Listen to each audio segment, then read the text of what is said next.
ਪੰਜਾਂ ਰਾਜਾਂ ਦੀਆਂ ਔਰ ਪਾਰਲੀਮੈਂਟ ਦੀਆਂ ਚੋਣਾਂ ਤੋਂ ਐਨ ਪਹਿਲਾਂ ਸਿਆਸਤ ਬੇਹੱਦ ਗਰਮਾ ਗਈ ਹੈ।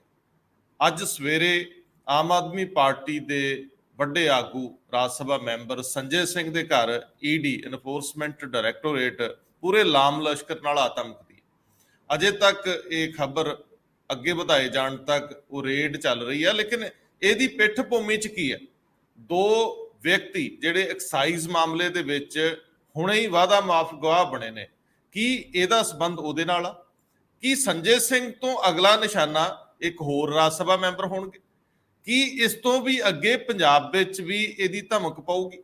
ਇਹ ਸਵਾਲ ਇਸ ਵੇਲੇ ਸਿਆਸੀ ਸਭਾ 'ਚ ਸਭ ਤੋਂ ਵੱਡਾ ਬਣਿਆ ਹੋਇਆ ਕਿ ਕੌਣ-ਕੌਣ ਇਹਨਾਂ ਨਿਸ਼ਾਨਿਆਂ ਤੇ ਆਊਗਾ ਔਰ ਫਿਰ ਇਲੈਕਸ਼ਨ ਤੋਂ ਪਹਿਲਾਂ ਕੌਣ-ਕੌਣ ਵਿਅਕਤੀ ਦੇਰ ਤੱਕ ਜੇਲ੍ਹ ਦੇ ਵਿੱਚ ਡੱਕ ਦਿੱਤੇ ਜਾਣਗੇ। ਇਹਨਾਂ ਦੇ ਵਿੱਚ ਸਚਾਈਆਂ ਕਿੰਨੀਆਂ ਨੇ, ਸਿਆਸੀ ਬਦਲਾਖੋਰੀ ਕਿੰਨੀ ਆ, ਸਿਆਸੀ ਸਕੋਰ ਸੈਟਿੰਗ ਕਿੰਨੀ ਆ?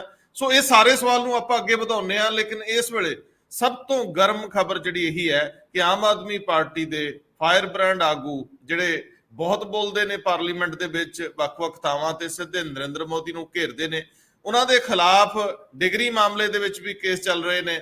ਸੋ ਇਹ ਸਾਰੇ ਵਰਤਾਰੇ ਨੂੰ ਜੇ ਕਲੱਬ ਕਰਕੇ ਦੇਖਦੇ ਆ ਤਾਂ ਆਮ ਆਦਮੀ ਪਾਰਟੀ ਸੰਕਟ 'ਚ ਫਸੀ ਹੋਈ ਆ।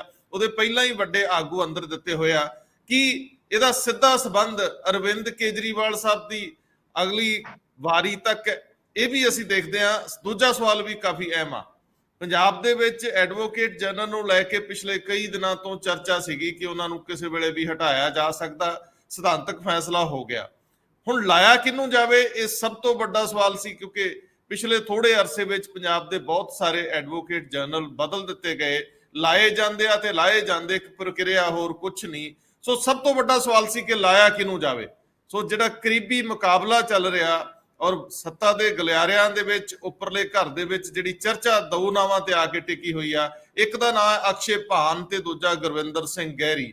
ਅੱਜ ਦੇ ਦੁਪਹਿਰ ਤੱਕ ਇਹ ਫੈਸਲਾ ਹੋਣ ਦੀ ਸੰਭਾਵਨਾ ਹੈ ਕਿ ਅਕਸ਼ੇ ਭਾਨ ਔਰ ਗੁਰਵਿੰਦਰ ਸਿੰਘ ਗਹਿਰੀ ਚੋਂ ਕੌਣ ਬਾਜੀ ਮਾਰਦਾ ਹੈ। ਤੀਜੀ ਖਬਰ, ਇੱਕ ਟਵੀਟ ਪ੍ਰਤਾਪ ਸਿੰਘ ਬਾਜਵਾ ਦਾ, ਜਿਹਦੇ ਵਿੱਚ ਉਹ ਕਹਿੰਦੇ ਜੇ ਮੈਂ ਬੱਤੀਆਂ ਦੇ ਨਾਂ ਲੈਤੇ ਨਾ ਤਾਂ ਤੁਹਾਨੂੰ ਲੱਗ ਪਤਾ ਜਾਊ ਤਰਥੱਲੀ ਮੱਚ ਜਾਊ। ਉਹ ਸਵਾਲ ਕਾਫੀ ਅਹਿਮ ਉਠਾ ਰਹੇ ਆ। ਕੱਲ ਉਹਨਾਂ ਨੇ ਸੁਖਪਾਲ ਸਿੰਘ ਖਹਿਰਾ ਦੀ ਗ੍ਰਿਫਤਾਰੀ ਦੇ ਖਿਲਾਫ ਜਿਹੜਾ ਕਾਂਗਰਸ ਭਵਨ ਦੇ ਵਿੱਚ ਇਕੱਠ ਕੀਤਾ ਸੀ, ਉੱਥੋਂ ਉਹਨਾਂ ਡੀਜੀਪੀ ਦਫ਼ਤਰ ਘੇਰਨਾ ਸੀ। ਜੈ ਸਿੰਘ ਛੱਬਰ ਦੀ ਇੰਦਰਪ੍ਰੀਤ ਉਹਨਾਂ ਦੀ ਖਬਰ ਬੜੀ ਅਹਿਮ ਆ ਕਿ ਤੁਸੀਂ ਤਾਂ ਕਹਿੰਦੇ ਸੀ ਉੱਪਰ ਥੱਲੇ ਲਿਆ ਦੇਾਂਗੇ, 144 ਨਹੀਂ ਤੋੜ ਪਾਏ, ਡਰੇ ਹੋਏ ਹੋ, ਪਾਣੀਆਂ ਤੋਂ ਡਰਦੇ ਹੋ ਕਿ ਜੇ ਥਾਣੇ 'ਚ ਜ਼ਮਾਨਤਾਂ ਕਰਾਉਣ ਤੋਂ ਡਰਦੇ? ਇਹ ਸਵਾਲ ਕਾਫੀ ਵੱਡਾ ਹੈ।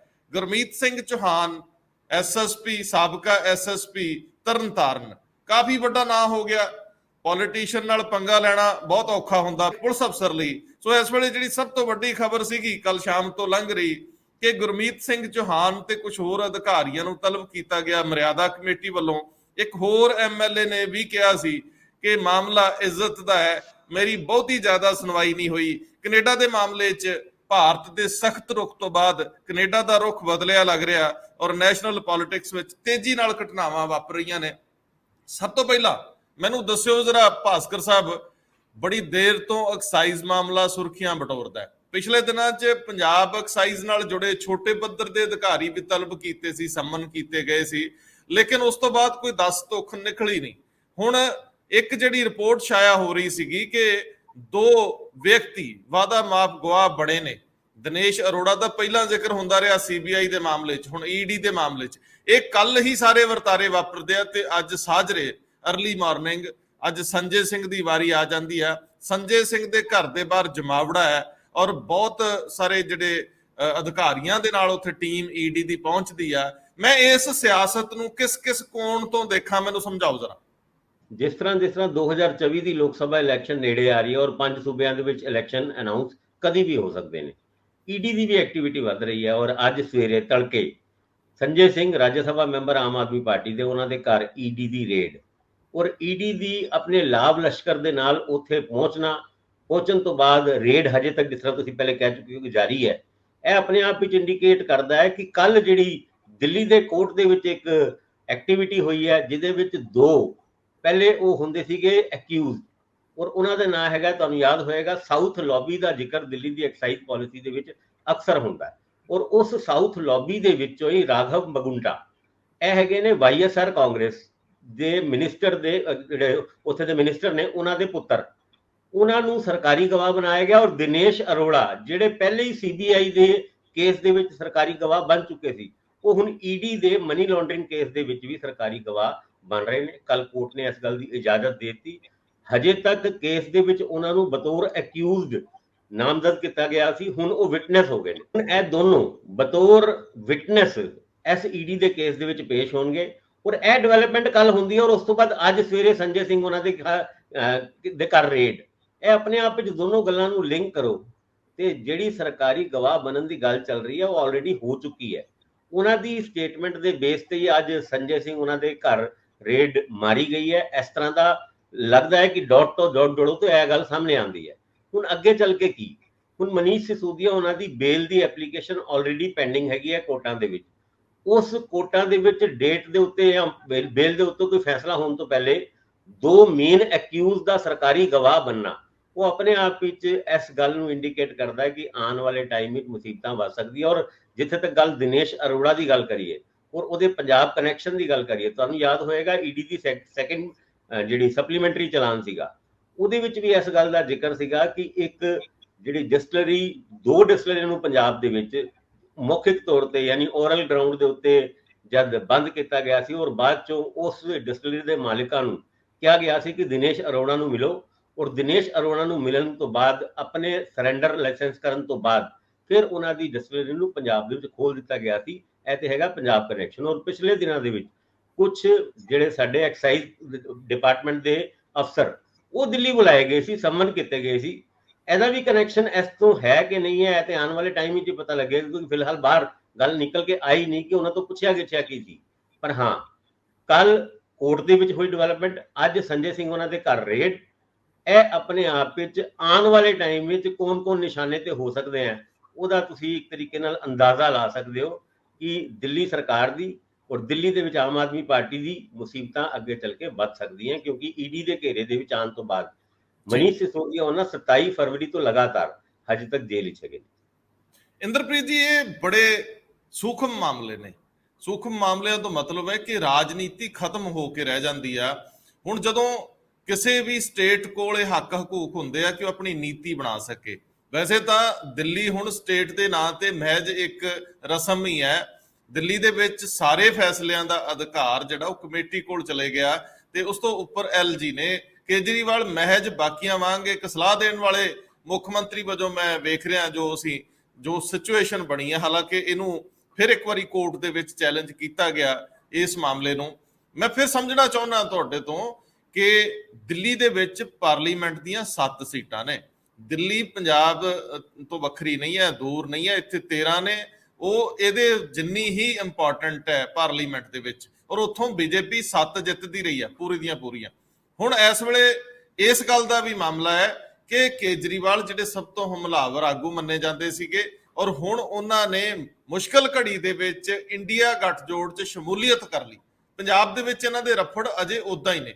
ਜਿਨ੍ਹਾਂ ਨਾਲ ਗੱਠਜੋੜ ਹੋਣੇ ਆ ਉਹਨਾਂ ਨਾਲ 36 ਦਾ ਅੰਕੜਾ ਹੈ। ਜਿਹੜੀ ਸਿਚੁਏਸ਼ਨ ਉਤਪੰਨ ਹੋ ਰਹੀ ਹੈ ਇਹਦੇ ਵਿੱਚ ਇਹ ਹੱਥ ਹੋਰ ਵੱਡੇ ਲੀਡਰਾਂ ਤੱਕ ਜਾ ਸਕਦਾ। ਪਿੱਛੇ ਮੈਨੂੰ ਯਾਦ ਹੈ ਜਦੋਂ ਰਾਘਵ ਚੱਡਾ ਦਾ ਜ਼ਿਕਰ ਕਿਸੇ ਤਰੀਕੇ ਨਾਲ ਆਇਆ ਸੀ ਇਹਨਾਂ ਮਾਮਲਿਆਂ 'ਚ, ਉਹਨਾਂ ਨੇ ਪ੍ਰੈਸ ਕਾਨਫਰੰਸ ਕਰਕੇ ਮੀਡੀਆ ਤੇ ਗੁੱਸਾ ਝਾੜਿਆ ਸੀ ਕਿ ਮੇਰਾ ਤੇ ਰੋਲ ਹੀ ਨਹੀਂ, ਮੈਨੂੰ ਤਾਂ ਇਹਦੇ ਵਿੱਚ ਕੁਝ ਵੀ ਨਹੀਂ ਈਡੀ ਜਾਂ ਸੀਬੀਆਈ ਨੇ ਕਿਹਾ। ਸੋ ਇਹ ਮੀਡੀਆ ਗਲਤ ਰਿਪੋਰਟ ਪੇਸ਼ ਕਰ ਰਿਹਾ। ਸੋ ਉਦੋਂ ਤਾਂ ਹੋ ਸਕਦਾ ਇਹ ਗਲਤ ਹੋਵੇ ਜਾਂ ਇਹਨੂੰ ਜੱਜ ਨਾ ਕੀਤਾ ਜਾ ਸਕਿਆ ਹੋਵੇ ਤੱਥਾਂ ਦੇ ਹਿਸਾਬ ਨਾਲ। ਪਰ ਹੁਣ ਜਿੱਦਾਂ ਦੀ ਗੱਲ ਅੱਗੇ ਵੱਧ ਰਹੀ ਆ, ਜੇ ਸੰਜੇ ਸਿੰਘ ਤੋਂ ਬਾਅਦ ਵੱਡੀ ਗੱਲ ਨਹੀਂ ਕਿ ਹੱਥ ਕੇਜਰੀਵਾਲ ਤੱਕ ਜਾਵੇ, ਰਾਘਵ ਚੱਡਾ ਤੱਕ ਆਵੇ, ਪੰਜਾਬ ਦੇ ਵਿੱਚ ਇਹ ਸੰਬੰਧਿਤ ਮੰਤਰੀ ਤੋਂ ਲੈ ਕੇ ਅਧਿਕਾਰੀਆਂ ਤੱਕ ਫਿਰ ਇੱਕ ਵਾਰੀ ਅੰਡਰ ਸਕੈਨਰ ਆ ਜਾਣ ਔਰ ਇਹਦਾ ਰਾਜਨੀਤੀ ਨਾਲ ਬੜਾ ਡੂੰਘਾ ਸੰਬੰਧ ਹੋ ਜਾਊਗਾ।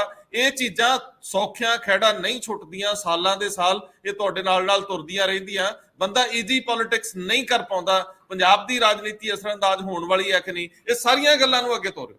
ਮੈਂ ਨਾ ਰੰਧਾਵਾ ਸਾਹਿਬ ਇੱਕ ਪਿਛਲੇ ਦਿਨੀ ਇੱਕ ਨਾਵਲ ਪੜ੍ਹਿਆ ਸੀ ਅਸ਼ਵਿਨ ਸਾਂਗੀ ਦਾ, ਚਾਣਕਯ ਚੈਂਟ। ਉਹ ਜਿਹੜੀ ਤੁਸੀਂ ਹੁਣ ਰਾਜਨੀਤੀ ਦੀ ਜਿਸ ਦੀ ਗੱਲ ਕਰ ਰਹੇ ਹੋ ਉਹ ਬਹੁਤ ਖੂਬਸੂਰਤ ਤਸਵੀਰ ਉਸ 'ਚ ਪੇਸ਼ ਕੀਤੀ ਹੈ। ਔਰ ਇਹ ਜਿਹੜੀਆਂ ਚੀਜ਼ਾਂ ਚੱਲ ਰਹੀਆਂ ਨੇ ਮੈਨੂੰ ਲੱਗਦਾ ਕਿ ਬਿਲਕੁਲ ਪ੍ਰਸੰਗਿਕ ਹੈ ਉਹ ਨਾਵਲ ਉਸ ਦੇ ਉੱਤੇ। ਉਹਨੇ ਕਿਹਾ ਕਿ ਚਾਹੇ ਰਜਵਾੜਾਸ਼ਾਹੀ ਹੋਵੇ ਤੇ ਚਾਹੇ ਅੱਜ ਦੀ ਡੈਮੋਕ੍ਰੇਸੀ ਹੋਵੇ, ਸੱਤਾ ਪ੍ਰਾਪਤੀ ਦੀਆਂ ਜਿਹੜੀਆਂ ਚਾਲਾਂ ਨੇ ਜਾਂ ਤਿਕੜਮਬਾਜ਼ੀਆਂ ਨੇ ਉਹ ਸੇਮ ਹੀ ਰਹਿੰਦੀਆਂ ਨੇ, ਉਹਨਾਂ 'ਚ ਕੋਈ ਬਦਲਾਅ ਨਹੀਂ ਆਉਂਦਾ। ਤੇ ਉਹਨਾਂ ਨੇ ਦੋ ਪੈਰਲਲ ਸਟੋਰੀਜ਼ ਚਲਾ ਕੇ ਇਹ ਸਟੈਬਲਿਸ਼ ਵੀ ਕੀਤਾ ਕਿ ਹਾਂ, ਜਿਸ ਚੀਜ਼ ਨਾਲ ਸੱਤਿਆ ਹਥਿਆਣੀ ਹੈ ਕਿ ਕਦੋਂ ਆਪਣੇ ਮਤਲਬ ਜਿਹੜੀਆਂ ਇਸ ਤਰ੍ਹਾਂ ਦੀਆਂ ਟੂਲਸ ਨੇ ਜਿਵੇਂ ਈਡੀ ਹੈ, ਸੀਬੀਆਈ ਹੈ ਜਾਂ ਕੁਝ ਹੋਰ ਹੈ, ਇਹਨੂੰ ਪੋਲੀਟੀਕਲ ਤੌਰ ਤੇ ਵਰਤਿਆ ਜਾਣਾ ਹੈ, ਕਦੋਂ ਵਾਕਈ ਜਾਂਚ ਕਰਨੀ ਹੈ ਉਹ, ਜਾਂ ਕਦੋਂ ਉਹਨੂੰ ਪੋਲੀਟੀਕਲ ਤੌਰ ਤੇ ਵਰਤਿਆ ਜਾਣਾ ਹੈ। ਸਾਰੇ ਟੂਲਸ ਦੇ ਵਾਂਗੂ ਯੂਜ਼ ਹੋ ਰਿਹਾ। ਮੈਨੂੰ ਵੀ ਇਸੇ ਤਰ੍ਹਾਂ ਹੀ ਲੱਗ ਰਿਹਾ। ਜਿਵੇਂ ਕੱਲ ਤੁਸੀਂ ਦੇਖੋ, ਕੱਲ ਪੱਤਰਕਾਰਾਂ ਨਾਲ ਹੋਇਆ ਨਿਊਜ਼ ਕਲਿੱਕ ਦੇ, ਜਿਹੜੀ ਵੀ ਆਵਾਜ਼ ਉੱਠ ਰਹੀ ਹੈ ਉਹਨੂੰ ਦੱਬ ਦਿਓ, ਕਿਸੇ ਨਾ ਕਿਸੇ ਤਰ੍ਹਾਂ ਦਬਾਓ। ਇਹ ਨਹੀਂ ਕਿ ਕੱਲਾ ਬੀਜੇਪੀ ਏਦਾਂ ਕਰ ਰਹੀ ਹੈ ਜਾਂ ਕੁਝ ਹੋਰ ਕਰ, ਸਾਰੇ ਕਿਤੇ ਹੀ ਏਦਾਂ ਚੱਲ ਰਿਹਾ। ਜਿਹਦੇ ਕੋਲ ਸੱਤਾ ਹੈ, ਸੱਤਾ ਵਾਲਾ ਕੋਈ ਵੀ ਵਿਅਕਤੀ ਆਪਣੇ ਤੋਂ ਓਪੋਨੈਂਟ ਦੀ ਆਵਾਜ਼ ਨੂੰ ਸੁਣਨਾ ਨਹੀਂ ਚਾਹੁੰਦਾ। ਇਸ ਕਰਕੇ ਚਾਹੇ ਇੱਥੇ ਵੀ ਗੱਲ ਚੱਲ ਰਹੀ ਹੋਵੇ, ਚਾਹੇ ਬਾਜਵਾ ਸਾਹਿਬ ਹੋਣੀ ਕਹਿ ਰਹੇ ਨੇ ਜਿਵੇਂ ਵੀ ਸੁਖਪਾਲ ਖਹਿਰਾ ਨੂੰ ਜਿਹੜਾ ਹੈਗਾ ਗਲਤ ਦਬਾਇਆ ਗਿਆ, ਉਹ ਵੀ ਤਾਂ ਵਿਜੀਲੈਂਸ ਦਾ ਹੀ ਪ੍ਰਯੋਗ ਕੀਤਾ ਗਿਆ। ਇਸੇ ਤਰ੍ਹਾਂ ਹੀ ਉੱਥੇ ਜਦੋਂ ਹੁਣ ਈਡੀ ਸੰਜੇ ਸਿੰਘ ਹੋਰਾਂ ਨੂੰ ਹੱਥ ਪਾ ਰਹੀ ਹੈ, ਜਾਂ ਉਸ ਤੋਂ ਪਹਿਲਾਂ ਮਨੀਸ਼ ਸਿਸੋਦੀਆ ਹੋਰਾਂ ਨੂੰ ਹੱਥ ਪਾਇਆ ਹੋਇਆ, ਇਹ ਸਾਰੀਆਂ ਤੁਸੀਂ ਦੇੜ ਕੇ ਦੇਖੋ ਵੀ ਜਿੱਥੇ ਜਿਹੜਾ ਬੰਦਾ ਸੱਤਾ 'ਚ ਹੈ ਉਹ ਆਪਣੀ ਸੱਤਾ ਨੂੰ ਬਚਾਉਣ ਵਾਸਤੇ ਕੀ ਟੂਲਸ ਯੂਜ਼ ਕਰ ਰਿਹਾ, ਇਹ ਉਹਦੀਆਂ ਸਪਸ਼ਟ ਤੌਰ ਤੇ ਉਦਾਹਰਨਾਂ ਨੇ। ਕੋਈ ਬੰਦਾ ਹੁਣ ਇਹ ਨਹੀਂ ਕਹਿ ਸਕਦਾ ਵੀ ਮੈਨੂੰ ਉੱਥੇ ਤੁਸੀਂ ਇਹ ਕਰ ਰਹੇ ਹੋ, ਪਰ ਫਿਰ ਤੁਹਾਡੀ ਵੀ ਸਰਕਾਰ ਇੱਥੇ ਇਹੀ ਕਰ ਰਹੀ ਹੈ। ਫਿਰ ਉਹ ਵੀ ਇਹੀ ਇਲਜ਼ਾਮ ਲਗਾ ਰਿਹਾ, ਉਹਨਾਂ ਦੇ ਓਪੋਨੈਂਟ ਜਿਹੜੇ ਲੋਕ ਨੇ, ਚਾਹੇ ਕਾਂਗਰਸ ਦੇ ਨੇ ਜਾਂ ਕੋਈ ਹੋਰ ਨੇ, ਉਹ ਵੀ ਇਸੇ ਕਿਸਮ ਦਾ ਇਲਜ਼ਾਮ ਲਗਾ ਰਿਹਾ ਵੀ ਤੁਸੀਂ ਸੱਤਾ ਦਾ ਦੁਰਉਪਯੋਗ ਕਰ ਰਹੇ ਹੋ। ਉੱਥੇ ਮੋਦੀ ਸਾਹਿਬ ਵੀ ਇਹੀ ਕਰ ਰਹੇ ਨੇ। ਤਾਂ ਫਿਰ ਫਰਕ ਕੀ ਹੈ? ਜਿਹੜੀ ਗੱਲ ਤੁਸੀਂ ਕਰ ਰਹੇ ਹੋ, ਹੁਣ ਦੇਖੋ 2024 ਬਿਲਕੁਲ ਕੰਡੇ ਦੇ ਉੱਤੇ ਹੈ। ਕਦੇ ਵੀ ਉਸ ਤੋਂ ਪਹਿਲਾਂ 5 ਜਿਹੜੀਆਂ ਵਿਧਾਨ ਸਭਾ ਹੈਗੀਆਂ ਨੇ, ਵੱਡੇ ਸਟੇਟਾਂ ਨੇ, ਸਾਰਿਆਂ ਦੇ ਉੱਤੇ ਇਲੈਕਸ਼ਨ ਹੋਣੇ ਨੇ। ਮੋਦੀ ਸਾਹਿਬ ਦਾ ਮੈਨੂੰ ਲੱਗਦਾ ਕਿ ਸ਼ਾਇਦ ਅੱਜ ਜਿਹੜਾ ਕੱਲ ਸੀਗਾ ਤੇਲੰਗਾਨਾ ਦੇ ਵਿੱਚ, ਉਹਨਾਂ ਦਾ ਸ਼ਾਇਦ ਆਖਰੀ ਯਾਤਰਾ ਸੀ ਉਹਨਾਂ ਦੀ। ਬਾਕੀ ਤਾਂ ਨਿਬੜ ਗਈਆਂ ਸਾਰੇ ਸਟੇਟਾਂ ਤੇ ਲਗਭਗ ਉਹ ਜਾਏ। ਭਾਸਕਰ ਸਾਹਿਬ ਨੇ ਕੱਲ ਡਿਸਕਸ ਵੀ ਕੀਤਾ ਸੀਗਾ। ਮੈਨੂੰ ਲੱਗਦਾ ਕਿ ਅੱਜ ਜਾਂ ਕੱਲ 'ਚ ਕਿਸੇ ਟਾਈਮ ਵੀ ਉਹਦੀ ਅਨਾਉਂਸਮੈਂਟ ਹੋ ਜਾਏਗੀ ਲੋਕ ਸਭਾ, ਰਾਜ ਸਭਾ ਦੇ ਇਹਦੀਆਂ ਜਿਹੜੀਆਂ ਵਿਭਿੰਨ ਰਾਜ ਹੈਗੇ ਨੇ ਉਹਨਾਂ ਦੀਆਂ ਇਲੈਕਸ਼ਨਾਂ ਦੀਆਂ। ਤਾਂ ਜਦੋਂ ਇਲੈਕਸ਼ਨਾਂ ਦੇ ਵਿੱਚ ਅਸੀਂ ਜਾਣਾ ਹੈ ਤਾਂ ਅਸੀਂ ਫਿਰ ਇਹ ਵੀ ਨਾਲ ਦੇਖਦੇ ਹਾਂ ਵੀ ਯਾਰ ਓਪੋਨੈਂਟਸ ਜਿਹੜੇ ਹੈਗੇ ਨੇ ਉਹ ਕਿਹੜੇ ਉਹਨਾਂ ਦੇ ਬੰਦੇ ਇਹ ਜਿਹੇ ਨੇ ਜਿਹੜੇ ਸਾਨੂੰ ਦਿੱਕਤਾਂ ਪੈਦਾ ਕਰ ਸਕਦੇ ਨੇ। ਦੇਖੋ ਸੰਜੇ ਸਿੰਘ ਉਹਨਾਂ 'ਚ ਇੱਕ ਵੱਡਾ ਨਾਂ ਹੈ ਹੀ ਨੇ। ਸੰਜੇ ਸਿੰਘ ਨੂੰ ਮੈਂ ਕਈ ਵਾਰ ਰਾਜ ਸਭਾ ਦੇ ਵਿੱਚ ਵੀ ਜਾਂ ਰਾਜ ਸਭਾ ਤੋਂ ਬਾਹਰ ਵੀ, ਜਾਂ ਉਦੋਂ ਜਦੋਂ ਪੰਜਾਬ 'ਚ ਉਹ ਇੱਥੇ ਸੀਗੇ ਤਾਂ ਵੀ ਮੈਂ ਲਗਾਤਾਰ ਉਹਨਾਂ ਨੂੰ ਇਹ ਸੁਣਿਆ, ਉਹ ਬਹੁਤ ਹਮਲਾਵਰ ਰੁਖ ਅਪਣਾਉਂਦੇ, ਬਹੁਤ ਤਿੱਖਾ ਹੁੰਦਾ ਉਹਨਾਂ ਦਾ, ਔਰ ਤੱਥ ਵੀ ਉਹਨਾਂ ਕੋਲ ਬੜੇ ਅੱਛੇ ਹੁੰਦੇ ਆ, ਔਰ ਬੁਲਾਰੇ ਤਾਂ ਤਗੜੇ ਹੈ ਹੀ ਹੈ। ਸੋ ਹੁਣ ਆਮ ਆਦਮੀ ਪਾਰਟੀ ਕੋਲੇ ਅਰਵਿੰਦ ਕੇਜਰੀਵਾਲ ਔਰ ਭਗਵੰਤ ਮਾਨ ਤੋਂ ਇਲਾਵਾ ਹੋਰ ਕਿਹੜੇ ਬੰਦੇ ਨੇ ਜਿਹੜੇ ਬੰਦੇ ਇਸ ਤਰ੍ਹਾਂ ਮਤਲਬ ਜਿਨ੍ਹਾਂ ਨੂੰ ਯੂਜ਼ ਕੀਤਾ ਜਾ ਸਕਦਾ ਹੈ ਪ੍ਰਚਾਰ ਵਾਸਤੇ? ਉਹ ਤੁਸੀਂ ਦੇਖੋ, ਸੰਜੇ ਸਿੰਘ ਨੇ, ਰਾਘਵ ਚੱਡਾ ਨੇ, ਮਨੀਸ਼ ਸਿਸੋਦੀਆ ਆਲਰੇਡੀ ਉਹਨਾਂ ਨੇ ਅੰਦਰ ਦਿੱਤੇ ਹੈ। ਹੁਣ ਇਹ ਅੱਜ ਜੇ ਮੰਨ ਲਓ ਸੰਜੇ ਸਿੰਘ ਨੂੰ ਵੀ ਅੰਦਰ ਕਰ ਦਿੰਦੇ ਆ, ਜਾਂ ਜਿਹੜੇ ਹੋਰ 1-2 ਨਾਂ ਤੁਸੀਂ ਲਏ ਉਹਨਾਂ ਨੂੰ ਵੀ ਅੰਦਰ ਕਰ ਦਿੰਦੇ ਆ, ਤਾਂ ਆਮ ਆਦਮੀ ਪਾਰਟੀ ਕੋਲ ਫਿਰ ਕਿਹੜਾ ਬੰਦਾ ਰਹੂਗਾ ਜਿਹੜਾ ਪ੍ਰਚਾਰ ਕਰ ਸਕਦਾ ਹੋਊਗਾ? ਸੋ ਇਹ ਮੈਨੂੰ ਲੱਗਦਾ ਕਿ ਜਿਹੜੇ ਇਹ ਟੂਲਸ ਨੇ, ਇਹ ਜਿਉਂ-ਜਿਉਂ ਮਤਲਬ ਇਲੈਕਸ਼ਨਸ ਨੇੜੇ ਆ ਰਹੀਆਂ ਨੇ ਤਿਉਂ ਇਹ ਜਿਹੜੇ ਟੂਲਸ ਨੇ ਇਹ ਮਜ਼ਬੂਤੀ ਨਾਲ ਜਿਹੜੇ ਹੈਗੇ ਯੂਜ਼ ਕੀਤੇ ਜਾ ਰਹੇ ਨੇ। ਇੰਦਰਪ੍ਰੀਤ ਜੀ ਦੇਖੋ, ਬੰਦੇ ਤਾਂ ਬਹੁਤ ਸੀ। ਜਦੋਂ ਕੁਮਾਰ ਵਿਸ਼ਵਾਸ ਬੋਲਦੇ ਸੀ ਤੇ ਮੇਰਾ ਨਹੀਂ ਖਿਆਲ ਸੀ ਵੀ ਕੋਈ ਵੀ ਉਹਨਾਂ ਦਾ ਹਮਾਇਤੀ ਹੋਵੇ ਜਾਂ ਵਿਰੋਧੀ ਹੋਵੇ ਸੁਣਨੋਂ ਨਹੀਂ ਰਹਿ ਸਕਦਾ ਸੀ। ਤੇ ਜੇਕਰ ਤੁਸੀਂ ਉਸ ਦੌਰ ਦੇ ਵਿੱਚ ਬਾਕੀ ਆਗੂਆਂ ਨੂੰ ਵੇਖੋ, ਮੈਨੂੰ ਦੱਸੋ ਪੰਜਾਬ ਦੇ ਵਿੱਚ ਸੁਖਪਾਲ ਸਿੰਘ ਖਹਿਰਾ ਤੋਂ ਬਿਹਤਰ ਕੌਣ ਬੋਲ ਸਕਦਾ ਸੀਗਾ? ਬੜੇ ਵੱਡੇ ਨਾ। ਸੋ ਅਸੀਂ ਰੱਖੇ ਹੀ ਉਹਨੇ ਕਿ ਜਿੰਨੇ ਕਿ ਸਾਨੂੰ ਵਾਰਾ ਖਾਂਦੇ। ਰਾਘਵ ਚੱਡਾ ਜਾਂ ਡਾਕਟਰ ਸੰਦੀਪ ਪਾਠਕ ਜਾਂ ਬਾਕੀ ਇਹ ਲੋਕ ਪ੍ਰਬੰਧ ਦੇ ਹੋ ਸਕਦੇ, ਪ੍ਰਸ਼ਾਸਨ ਦੇ ਹੋ ਸਕਦੇ ਆ। ਇਹ ਸਿਆਸੀ ਨਹੀਂ ਹੈਗੇ, ਨਾ ਇਹ ਬਣ ਸਕਣੇ ਨੇ। ਇਹਨਾਂ ਦੇ ਚਿਹਰੇ ਮੋਹਰੇ ਉਸ ਤਰ੍ਹਾਂ ਦੇ ਨਹੀਂ ਕਿ ਇਹ ਧਾਕੜ ਤਰੀਕੇ ਨਾਲ ਧਰਨ ਪਾ ਸਕਣ ਕਿਤੇ ਹੋਰ। ਪਰ ਹੁਣ ਅਗਲਾ ਸਵਾਲ ਜਿਹੜਾ ਸਭ ਤੋਂ ਵੱਡਾ ਹੈ ਉਹ ਇਹ ਹੈ ਕਿ ਤੁਸੀਂ ਬਿਕਰਮ ਸਿੰਘ ਮਜੀਠੀਆ ਨੂੰ ਫੜਿਆ, ਤੁਸੀਂ ਇਨਵੈਸਟੀਗੇਸ਼ਨ ਦੇ ਨਾਂ ਤੇ ਕੁਝ ਵੀ ਨਹੀਂ ਸਾਹਮਣੇ ਲਿਆ ਸਕੇ। ਉਹ ਬੰਦਾ ਬੇਲ ਤੇ ਆ ਗਿਆ, ਜਿੰਨਾ NDPS ਦੇ ਵਿੱਚ ਰੱਖਿਆ ਜਾ ਸਕਦਾ ਸੀ ਅੰਦਰ ਰੱਖਿਆ ਗਿਆ। ਹੁਣ ਦੂਜੇ ਬੰਨੇ ਸਤਿੰਦਰ ਜੈਨ ਆ, ਇਧਰਲੇ ਬੰਨੇ ਮਨੀਸ਼ ਸਿਸੋਦੀਆ। ਤੁਸੀਂ ਕਹਿੰਦੇ ਹੋ ਟੋਟਲ ਇਹ ਸਿਆਸਤ ਤੋਂ ਪ੍ਰੇਰਿਤ ਆ। ਮੈਂ ਕਹਿੰਦਾ ਜੇ ਸਿਆਸਤ ਤੋਂ ਪ੍ਰੇਰਿਤ ਆ, ਸਾਡੀਆਂ ਅਦਾਲਤਾਂ ਤੇ ਬਾਕੀ ਸਾਰਾ ਕੁਝ ਸਭ ਕੁਝ ਅੱਖਾਂ ਬੰਦ ਕਰਕੇ ਬੈਠੇ ਹੋਇਆ। ਇਹਦਾ ਮਤਲਬ ਹੈ ਕਿ ਕੋਈ ਸਫੀਸ਼ੀਐਂਟ ਐਵੀਡੈਂਸ ਜਾਂ ਐਵੀਡੈਂਸ ਦੇ ਨਾਂ ਤੇ ਤਰਤੀਬ ਜਾਂ ਕੁਝ ਐਸਾ ਹੋਊਗਾ ਜਿਹੜਾ ਜੇਲ੍ਹਾਂ ਚੋਂ ਬਾਹਰ ਆਉਣਾ ਔਖਾ ਹੋਇਆ ਪਿਆ। ਅਦਾਲਤਾਂ 'ਚ ਬਾਰ-ਬਾਰ ਜ਼ਮਾਨਤਾਂ ਲੱਗਦੀਆਂ ਨੇ, ਅਦਾਲਤਾਂ 'ਚ ਬਾਰ-ਬਾਰ ਪੇਸ਼ੀਆਂ ਹੁੰਦੀਆਂ ਨੇ, ਉੱਥੇ ਤੱਥ ਪੇਸ਼ ਕੀਤੇ ਜਾਂਦੇ ਆ। ਤੁਹਾਨੂੰ ਨਹੀਂ ਲੱਗਦਾ ਕਿ ਰਾਜਨੀਤੀ ਤੋਂ ਅੱਗੇ ਵੀ ਕੁਝ ਹੈ। ਰਾਜਨੀਤੀ ਨੂੰ ਬਣਾਈ ਰੱਖਣ ਲਈ ਜਿਸ ਤਰ੍ਹਾਂ ਦੇ ਹੱਥ ਕੰਡੇ ਅਪਣਾਏ ਜਾਂਦੇ ਆ, ਐਕਸਾਈਜ਼ ਪਾਲਿਸੀ ਤੋਂ ਲੈ ਕੇ ਟਰਾਂਸਪੋਰਟ ਪਾਲਿਸੀ ਤੋਂ ਲੈ ਕੇ ਹੋਰ ਸਾਰੀਆਂ ਪਾਲਿਸੀਜ਼, ਇਸ਼ਤਿਹਾਰਬਾਜ਼ੀ ਤੋਂ ਲੈ ਕੇ ਹਰ ਸਰਕਾਰ ਮੋਦੀ ਸਾਹਿਬ ਕਰ ਰਹੇ ਨੇ, ਦੂਜੇ ਨੰਬਰ ਤੇ ਕੇਜਰੀਵਾਲ ਸਾਹਿਬ ਇਹਨਾਂ ਮਾਮਲਿਆਂ 'ਚ, ਸਾਊਥ ਦਾ ਪਤਾ ਹੀ ਨਹੀਂ ਲੱਗਦਾ, ਕਹਿੰਦੇ ਉਹ ਵੀ ਬਹੁਤ ਕਰਦੇ ਆ। ਸੋ ਮੈਂ ਤੁਹਾਡੇ ਤੋਂ ਅਜੇ ਇਹ ਆਖਰੀ ਸਵਾਲ ਕਿਉਂਕਿ ਤੁਸੀਂ ਖੜਾ ਕੀਤਾ ਕਿ ਟੋਟਲ ਪੋਲਿਟਿਕਸ ਆ, ਉਹ ਟਾਰਗੇਟ ਕੀਤੇ ਜਾ ਰਹੇ ਆ ਜਿਨ੍ਹਾਂ ਤੋਂ ਖਤਰਾ ਹੈ, ਅਪੋਨੈਂਟ ਤੋਂ ਖਤਰਾ ਹੈ। ਮੈਂ ਕਹਿੰਦਾ ਅਪੋਨੈਂਟਸ ਤੋਂ ਸਿਰਫ ਖਤਰਾ ਹੈ ਜਾਂ ਇਹਨਾਂ ਦੇ ਵਿੱਚ ਸਫੀਸ਼ੀਐਂਟ ਤੱਥ ਮੌਜੂਦ ਨੇ ਤਾਂ ਹੀ ਇਹ ਅੰਦਰ ਨੇ, ਕਿ ਗਲਤੀਆਂ ਤਾਂ ਕਿਤੇ ਹੋਈਆਂ ਹੋਣਗੀਆਂ। ਤੁਹਾਨੂੰ ਨਹੀਂ ਲੱਗਦਾ ਕਿ ਅਸੀਂ ਸਿੱਧਾ ਸਾਫ਼ ਲਫ਼ਜ਼ਾਂ 'ਚ ਇਹਦੇ ਉੱਤੇ ਜਾ ਰਹੇ ਹਾਂ ਜਦੋਂ ਤੇ ਅਸੀਂ ਨਾਇਨਸਾਫੀ ਵੀ ਕਰ ਰਹੇ ਹੁੰਦੇ ਆ ਕਿ ਹਰ ਚੀਜ਼ ਗਲਤ ਹੈ, ਕੁਝ ਗਲਤ ਹੈ ਲੇਕਿਨ ਕੁਝ ਤਾਂ ਠੀਕ ਹੋਊਗਾ ਕਿ ਇਹ ਬੰਦੇ ਅਜੇ ਵੀ ਬਾਹਰ ਨਹੀਂ ਆ ਪਾ ਰਹੇ। ਰੰਧਾਵਾ ਸਾਹਿਬ ਦੇਖੋ, ਪੋਲਿਟਿਕਸ ਦੇ ਵਿੱਚ ਜਿਹੜੀ ਚੀਜ਼ ਅਸੀਂ ਬੋਲਦੇ ਆ ਅਸਲ 'ਚ ਉਹ ਕਰਦੇ ਨਹੀਂ ਹੈਗੇ। ਜਦੋਂ ਅਸੀਂ ਬੋਲਦੇ ਆ ਬਹੁਤ ਇਮਾਨਦਾਰੀ ਦੀਆਂ ਗੱਲਾਂ ਕਰਦੇ ਆ, ਸਾਫ਼ ਰਾਜਨੀਤੀ ਦੀਆਂ ਗੱਲਾਂ ਕਰਦੇ ਆ, ਬਿਲਕੁਲ ਲੋ ਪ੍ਰੋਫਾਈਲ ਹੋ ਕੇ ਚੱਲਣ ਦੀਆਂ ਗੱਲਾਂ ਕਰਦੇ ਆ, ਪਰ ਜਦੋਂ ਅਮਲ 'ਚ ਚੀਜ਼ਾਂ ਉਹ ਆਉਂਦੀਆਂ ਨੇ ਤਾਂ ਤੁਸੀਂ ਦੇਖੋ ਬਿਲਕੁਲ ਉਸ ਤੋਂ ਉਲਟਾ ਹੁੰਦਾ। ਅਸੀਂ ਹਾਈ ਪ੍ਰੋਫਾਈਲ ਬਣ ਜਾਂਦੇ ਆ, ਬਹੁਤ ਵੱਡੇ ਵੱਡੇ, ਜਿਸ ਤਰ੍ਹਾਂ ਹੁਣ ਰਾਘਵ ਚੱਡਾ ਹੋਰਾਂ ਦੀ ਮੈਰਿਜ ਦੇ ਉੱਤੇ ਬਹੁਤ ਸਵਾਲ ਉੱਠਿਆ ਵੀ ਇੰਨਾ ਖਰਚਾ ਕਿਹਨੇ ਕੀਤਾ, ਇਸ ਦੇ ਉੱਤੇ ਵੀ ਚੱਲ ਹੀ ਰਿਹਾ। ਇਸੇ ਤਰ੍ਹਾਂ ਹੀ ਮਤਲਬ ਬਾਕੀ ਦੀਆਂ ਚੀਜ਼ਾਂ ਨੇ, ਤੁਸੀਂ ਇਲੈਕਸ਼ਨਸ 'ਚ ਦੇਖੋ ਜਿੰਨਾ ਜਿੰਨਾ ਪੈਸਾ ਖਰਚ ਹੋ ਰਿਹਾ, ਉਹ ਕੋਈ ਵੀ ਉਸ ਤਰ੍ਹਾਂ ਦੀ ਪਾਰਟੀ ਜਿਹੜੀ ਇਮਾਨਦਾਰ ਰਾਜਨੀਤੀ ਕਰਨ ਦੀ ਗੱਲ ਕਰਦੀ ਹੋਵੇ ਉਹ ਉਸ ਤਰ੍ਹਾਂ ਉਨਾ ਪੈਸਾ ਖਰਚ ਕਰ ਨਹੀਂ ਸਕਦੀ। ਸੋ ਜਦੋਂ ਇਹਦਾ ਮਤਲਬ ਇਹ ਹੈ ਕਿ ਗੱਲਾਂ ਅਸੀਂ ਮਤਲਬ ਦਿਖਾਣੇ ਕੁਝ ਹੋਰ ਆ, ਅੰਦਰ ਕੁਝ ਹੋਰ ਕਰਦੇ ਆ। ਇਸੇ ਕਰਕੇ ਬਹੁਤ ਸਾਰੇ ਤੁਸੀਂ ਕਹਿ ਰਹੇ ਹੋ ਕਿ ਐਵੀਡੈਂਸ ਹੋਣਗੇ, ਨੋ ਡਾਊਟ ਹੋਣਗੇ ਹੀ। ਆਪਾਂ ਪਹਿਲਾਂ ਜਦੋਂ CBI ਦੀ ਜਦੋਂ ਉਹ ਚਾਰਜਸ਼ੀਟ ਪੜ੍ਹੀ ਸੀ ਵੀ ਕਿਸ ਤਰ੍ਹਾਂ ਆਰਮ ਟਵਿਸਟਿੰਗ ਕਰਕੇ ਜਿਹੜਾ ਦਿੱਲੀ ਦਾ ਸਾਰਾ ਸ਼ਰਾਬ ਕਾਰੋਬਾਰ ਸੀਗਾ ਰਿਟੇਲ ਦਾ, ਉਹ ਕਿਸ ਤਰ੍ਹਾਂ ਹਥਿਆਇਆ ਗਿਆ, L1 ਦਾ, ਸੌਰੀ ਰਿਟੇਲ ਦਾ ਨਹੀਂ ਦੂਜਾ, ਉਹ ਕਿਸ ਤਰ੍ਹਾਂ ਹਥਿਆਇਆ ਗਿਆ, ਉਹਦੀ ਸਪਸ਼ਟ ਉਦਾਹਰਣ ਸੀਗੀ। ਜੇ ਉਹ ਚੀਜ਼ਾਂ ਹੈਗੀਆਂ ਨੇ ਤਾਂ ਇਹਦਾ ਮਤਲਬ ਅੰਦਰ ਖਾਤੇ ਤਾਂ ਉਹ ਪੈਸਾ ਜੁਟਾਉਣ ਵਾਸਤੇ ਇਹ ਚੀਜ਼ਾਂ ਕੀਤੀਆਂ ਹੀ ਜਾਂਦੀਆਂ ਨੇ। ਅੱਗ ਕਿਤੇ ਨਾ ਹੈ ਤਾਂ ਹੀ ਧੂੰਆਂ ਉੱਠ ਰਿਹਾ। ਮੈਂ ਇਸ ਗੱਲ ਤੋਂ ਬਰੀ ਨਹੀਂ ਕਰ ਰਿਹਾ, ਮੈਂ ਕਰ ਰਿਹਾ ਟਾਈਮ ਦੀ ਗੱਲ। ਟਾਈਮ ਤੁਸੀਂ ਦੇਖੋ, ਇਹ ਉਹ ਚੁਣਿਆ ਜਾ ਰਿਹਾ ਹੈ ਜਦੋਂ 2024 ਇਹ ਕੋਈ ਜਿਹੜਾ ਮਾਮਲਾ ਹੈ, ਇਹ ਕੋਈ ਨਵਾਂ ਮਾਮਲਾ ਤਾਂ ਹੈ ਨਹੀਂ ਕਿ ਅੱਜ ਜਾਂ ਉੱਠਿਆ ਆ ਮਾਮਲਾ ਪੁਰਾਣਾ ਹੀ। ਇੰਦਰਪ੍ਰੀਤ ਜੀ ਕਿਉਂ ਨਹੀਂ ਚੁਣਨਗੇ? ਸਿਆਸਤ ਹੋਰ ਕਿਹਨੂੰ ਕਹਿੰਦੇ? ਟਾਈਮਿੰਗ ਨੂੰ ਵੀ ਸਿਆਸਤ ਕਹਿੰਦੇ ਆ, ਜਿਹੜਾ ਸਮੇਂ ਤੇ ਵਾਰ ਕਰੇ। ਇਹੀ ਤਾਂ ਚਾਣਕੀਆ ਕਹਿੰਦਾ। ਉਹ ਕਿਉਂ ਨਹੀਂ ਕਰਨਗੇ? ਇਹਦਾ ਮਤਲਬ ਹੈ ਕਿ ਅਸੀਂ ਤੱਥ ਛੱਡੇ। ਮੈਂ ਹੁਣ ਇੱਕ ਸਿੰਪਲ ਤੁਹਾਡੇ ਤੋਂ ਉਦਾਹਰਨ ਦੇ ਰੂਪ ਚ ਪੁੱਛਣਾ ਚਾਹੂੰਗਾ। ਤੁਸੀਂ ਸੱਤਾ ਦੇ ਗਲਿਆਰਿਆਂ ਚ ਅੰਦਰ ਵੜਦੇ ਰਹਿੰਦੇ ਹੋ, ਅੰਦਰ ਵੜਦੇ ਬਾਹਰ ਨਿਕਲਦੇ। ਤੁਹਾਨੂੰ ਵੀ ਪਤਾ ਹੈ ਕਿ ਪੰਜਾਬ ਦੇ ਵੱਡੇ ਅਧਿਕਾਰੀਆਂ ਨੇ ਇਸ ਗੱਲ ਤੋਂ ਮਨਾ ਕੀਤਾ ਸੀਗਾ ਸਿੱਧੇ ਰੂਪ ਚ ਕਿ ਸਾਨੂੰ ਇੱਥੇ ਜ਼ਿਆਦਾ ਇਸ ਤਰ੍ਹਾਂ ਕੁਝ ਨਹੀਂ ਹੋਇਆ, ਕੋਈ ਲਿਖਤੀ ਆਰਡਰ ਦਿਖਾਓ, ਕਿ ਕਿਸੇ ਡਿਸਟਿਲਰੀ ਨੂੰ ਰੋਕਿਆ ਗਿਆ। ਦਿੱਲੀ ਦੇ ਵਿੱਚ L1 ਸਰੈਂਡਰ ਕਰਾਉਣ ਲਈ ਕਾਰੋਬਾਰ ਦੇ ਵਿੱਚ ਜਿਹੜੇ ਬੰਦੇ ਪ੍ਰੋਪਰ ਨਹੀਂ ਸੀ ਚੱਲ ਰਹੇ, ਕਿਤੇ ਹੋਰ ਬੰਨੇ ਵੀ ਸੇਕ ਲਾਇਆ ਗਿਆ, ਕਿਸੇ ਨੇ ਮੰਨਿਆ। ਪਰ ਜਦੋਂ ਇਹ ਖਬਰਾਂ ਪ੍ਰਕਾਸ਼ਿਤ ਹੋਈਆਂ, ਇੱਕ ਤੁਹਾਡੀ ਦਿੱਲੀ ਤੋਂ ਛਪਦੀ ਅਖਬਾਰ ਦੈਨਿਕ ਜਾਗਰਣ ਨੇ 6 ਕਾਲਮ ਦੀ ਆਈ ਥਿੰਕ ਉਹ ਖਬਰ ਲਾਈ ਸੀ ਕਿ ਆਰਮ ਟਵਿਸਟਿੰਗ ਹੋਈ। ਕੀ ਪੰਜਾਬ ਸਰਕਾਰ ਨੇ ਉਹਦੇ ਉੱਤੇ ਕੋਈ ਪ੍ਰੈਸ ਕਾਨਫਰੰਸ ਕਰਕੇ ਉਹਨੂੰ ਕੰਡੈਮ ਕੀਤਾ, ਡਿਨਾਈ ਕੀਤਾ, ਦੋਸ਼ ਖਾਰਜ ਕੀਤੇ?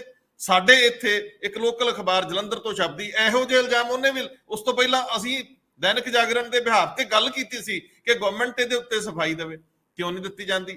ਮਤਲਬ ਜਦੋਂ ਤੁਹਾਡੇ ਉੱਤੇ ਬੇਮਤਲਬ ਦੇ ਇਲਜ਼ਾਮ ਲਾਏ ਜਾਂਦੇ ਨੇ, ਅਗਲਿਆਂ ਕੋਲ ਤੱਥ ਹੋਣਗੇ ਨਾ, ਤਾਂ ਹੀ ਇਹਨਾਂ ਦੇ ਅੰਦਰ ਡਰ ਸੀ, ਇੱਥੇ ਖੌਫ ਸੀ ਕਿ ਉੱਥੇ ਜੇਕਰ ਰਿਕਾਰਡ ਤੇ ਕੋਈ ਬੋਲਿਆ ਹੋਊਗਾ ਤੇ ਇੱਥੇ ਅਸੀਂ ਕਵਾਂਗੇ ਅਸੀਂ ਕੀਤਾ ਹੀ ਕੱਖ ਨਹੀਂ ਤੇ ਅਸੀਂ ਉਲਟੇ ਫਸ ਜਾਾਂਗੇ। ਸੋ ਮੈਨੂੰ ਇਹ ਸਮਝ ਨਹੀਂ ਆ ਰਹੀ ਕਿ ਜਦੋਂ ਤੁਸੀਂ ਸਾਫ਼ ਸੁਥਰੀ ਰਾਜਨੀਤੀ ਲਈ ਆਉਂਦੇ ਹੋ, ਫਿਰ ਤੁਹਾਨੂੰ ਇਹ ਹੱਥ ਕੰਡੇ ਅਪਣਾਉਣ ਦੀ ਲੋੜ ਕੀ ਹੈ? ਜੇਕਰ ਤੁਸੀਂ ਵਾਇਆ ਚੌਪਰ ਨਹੀਂ ਜਾਓਗੇ, ਟ੍ਰੇਨ ਫਾਸਟ ਟ੍ਰੇਨ ਤੇ ਚਲ ਜਾਓਗੇ, ਕੀ ਫਰਕ ਪੈਂਦਾ? ਤੁਸੀਂ ਲੋਕਾਂ ਦੀ ਹਮਦਰਦੀ ਜਿੱਤ ਲੋਗੇ। ਜੇਕਰ ਤੁਸੀਂ ਕੋਈ ਸਾਦਾ ਪ੍ਰੋਗਰਾਮ ਕਰ ਲੋਗੇ, ਕੋਈ ਉਦਘਾਟਨ ਸਾਦਾ ਕਰ ਲੋਗੇ, ਬੱਸਾਂ ਨਹੀਂ ਫੜ ਫੜ ਕੇ ਬੰਦੇ ਢੋਵੋਗੇ, ਕੀ ਫਰਕ ਪੈਂਦਾ? ਤੁਹਾਡੇ ਤੋਂ ਪਹਿਲੇ ਉਹ ਕਰਦੇ ਰਹੇ, ਉਹਨਾਂ ਨੇ ਕੀ ਖੱਟ ਲਿਆ? ਜੇਕਰ ਤੁਸੀਂ 50 ਗੱਡੀਆਂ ਦੇ ਕਾਫਲੇ ਦੇ ਵਿੱਚ ਜਿਹੜੀਆਂ 50 ਗੱਡੀਆਂ ਸਿਕਿਉਰਿਟੀ ਦੀਆਂ ਜਾਂ 500 ਬੰਦਾ ਸਿਕਿਉਰਿਟੀ ਦੇ ਆਲੇ ਦੁਆਲੇ ਨਾਮ ਹੀ ਹੋਊ ਤਾਂ ਕੀ ਫਰਕ ਪੈਂਦਾ? ਬੰਦੇ ਤਾਂ ਜਿੰਨੇ ਕੁ ਜਾਇਜ਼ ਨੇ ਉਹਨੇ ਕੁ ਰੱਖ ਲਓ, ਜਾਂ ਜਿਹੜਾ ਬਹੁਤਾ ਜਨਤਕ ਖਤਰੇ ਵਾਲਾ, ਜਿੱਥੇ ਥ੍ਰੈਟ ਪਰਸੈਪਸ਼ਨ ਜ਼ਿਆਦਾ ਹੋਵੇ, ਉੱਥੇ ਨਾ ਜਾਓ। ਸਵਾਲ ਤੇ ਇਸ ਗੱਲ ਦਾ ਹੈ ਕਿ ਤੁਸੀਂ ਕੰਮ ਕਿੰਨਾ ਕੀਤਾ, ਲੋਕਾਂ ਦੀ ਜਾਨ ਸੌਖੀ ਕਿੰਨੀ ਕੀਤੀ, ਇਹ ਸਵਾਲ ਨੇ। ਮੈਂ ਤਾਂ ਇਹ ਕਰ ਰਿਹਾ ਤੁਹਾਨੂੰ। ਰੰਧਾਵਾ ਸਾਹਿਬ, ਜਿਹੜੀ ਤੁਸੀਂ ਗੱਲਾਂ ਕਰ ਰਹੇ ਹੋ, ਮੈਂ ਵੀ ਉਹੀ ਗੱਲ ਕਰ ਰਿਹਾ ਕਿ ਗੱਲਾਂ ਆਪਾਂ ਕਰ ਕੁਛ ਰਹੇ ਹਾਂ ਲੇਕਿਨ ਅਮਲ 'ਚ ਕੁਛ ਹੋਰ ਹੈ, ਕਹਿ ਕੁਛ ਰਹੇ ਹਾਂ ਜੀ। ਯਾਨੀ ਜਦੋਂ ਆਪਾਂ ਸਟੇਜ ਤੇ ਖੜਦੇ ਹਾਂ ਉਦੋਂ ਜਿਹੜੀਆਂ ਗੱਲਾਂ ਬੋਲਦੇ ਆ ਤੇ ਲੇਕਿਨ ਉਹ ਜਿਹੜਾ ਅਮਲ ਕਰਦੇ ਆ ਉਹ ਬਿਲਕੁਲ ਉਲਟੇ ਨੇ। ਇਹੀ ਗੱਲ ਮੈਂ ਕਹਿ ਰਿਹਾ ਵੀ ਜੇ ਇਹ ਚੀਜ਼ਾਂ ਨਹੀਂ ਹੋਣ ਤਾਂ ਫਿਰ ਈਡੀਆਂ ਹੱਥ ਨਾ ਪਾਉਣ। ਪਰ ਦੂਜੇ ਪਾਸੇ ਵੀ ਮੈਂ ਜਿਹੜੀ ਗੱਲ ਕਰ ਰਿਹਾ ਉਹ ਠੀਕ ਹੈ ਤੁਹਾਡੀ ਗੱਲ ਕਿ ਪੋਲੀਟੀਕਲ ਪਾਰਟੀਆਂ ਜਿਹੜੀਆਂ ਨੇ ਉਹ ਹਮੇਸ਼ਾ ਗਰਮ ਲੋਹੇ ਤੇ ਹੀ ਚੋਟ ਕਰਦੀਆਂ ਨੇ, ਤੇ ਹੁਣ ਕਿਉਂਕਿ 2024 ਦਾ ਮਾਹੌਲ ਜਿਹੜਾ ਗਰਮ ਹੋ ਰਿਹਾ ਹੈ, ਡੇ ਬਾਈ ਡੇ ਗਰਮ ਹੋ ਰਿਹਾ ਹੈ, ਪ੍ਰਧਾਨ ਮੰਤਰੀ ਖੁਦ ਦੀ ਇਨਵੋਲਵਮੈਂਟ ਤੁਸੀਂ ਦੇਖੋ ਕਿੰਨੀ ਵੱਧ ਗਈ ਹੈ, ਬਾਕੀ ਦੇ ਕੰਮ ਛੱਡ ਕੇ ਉਹ ਕਿਵੇਂ ਇਲੈਕਸ਼ਨਾਂ ਦੇ ਵਿੱਚ ਕੁੱਦੇ ਹੋਏ ਨੇ, ਤਾਂ ਉਸ ਤੋਂ ਤਾਂ ਸਾਫ਼ ਜ਼ਾਹਿਰ ਹੋ ਹੀ ਰਿਹਾ ਕਿ ਕੰਮ ਬਹੁਤ ਜ਼ੋਰ-ਸ਼ਾਰ ਨਾਲ ਚੱਲ ਰਿਹਾ।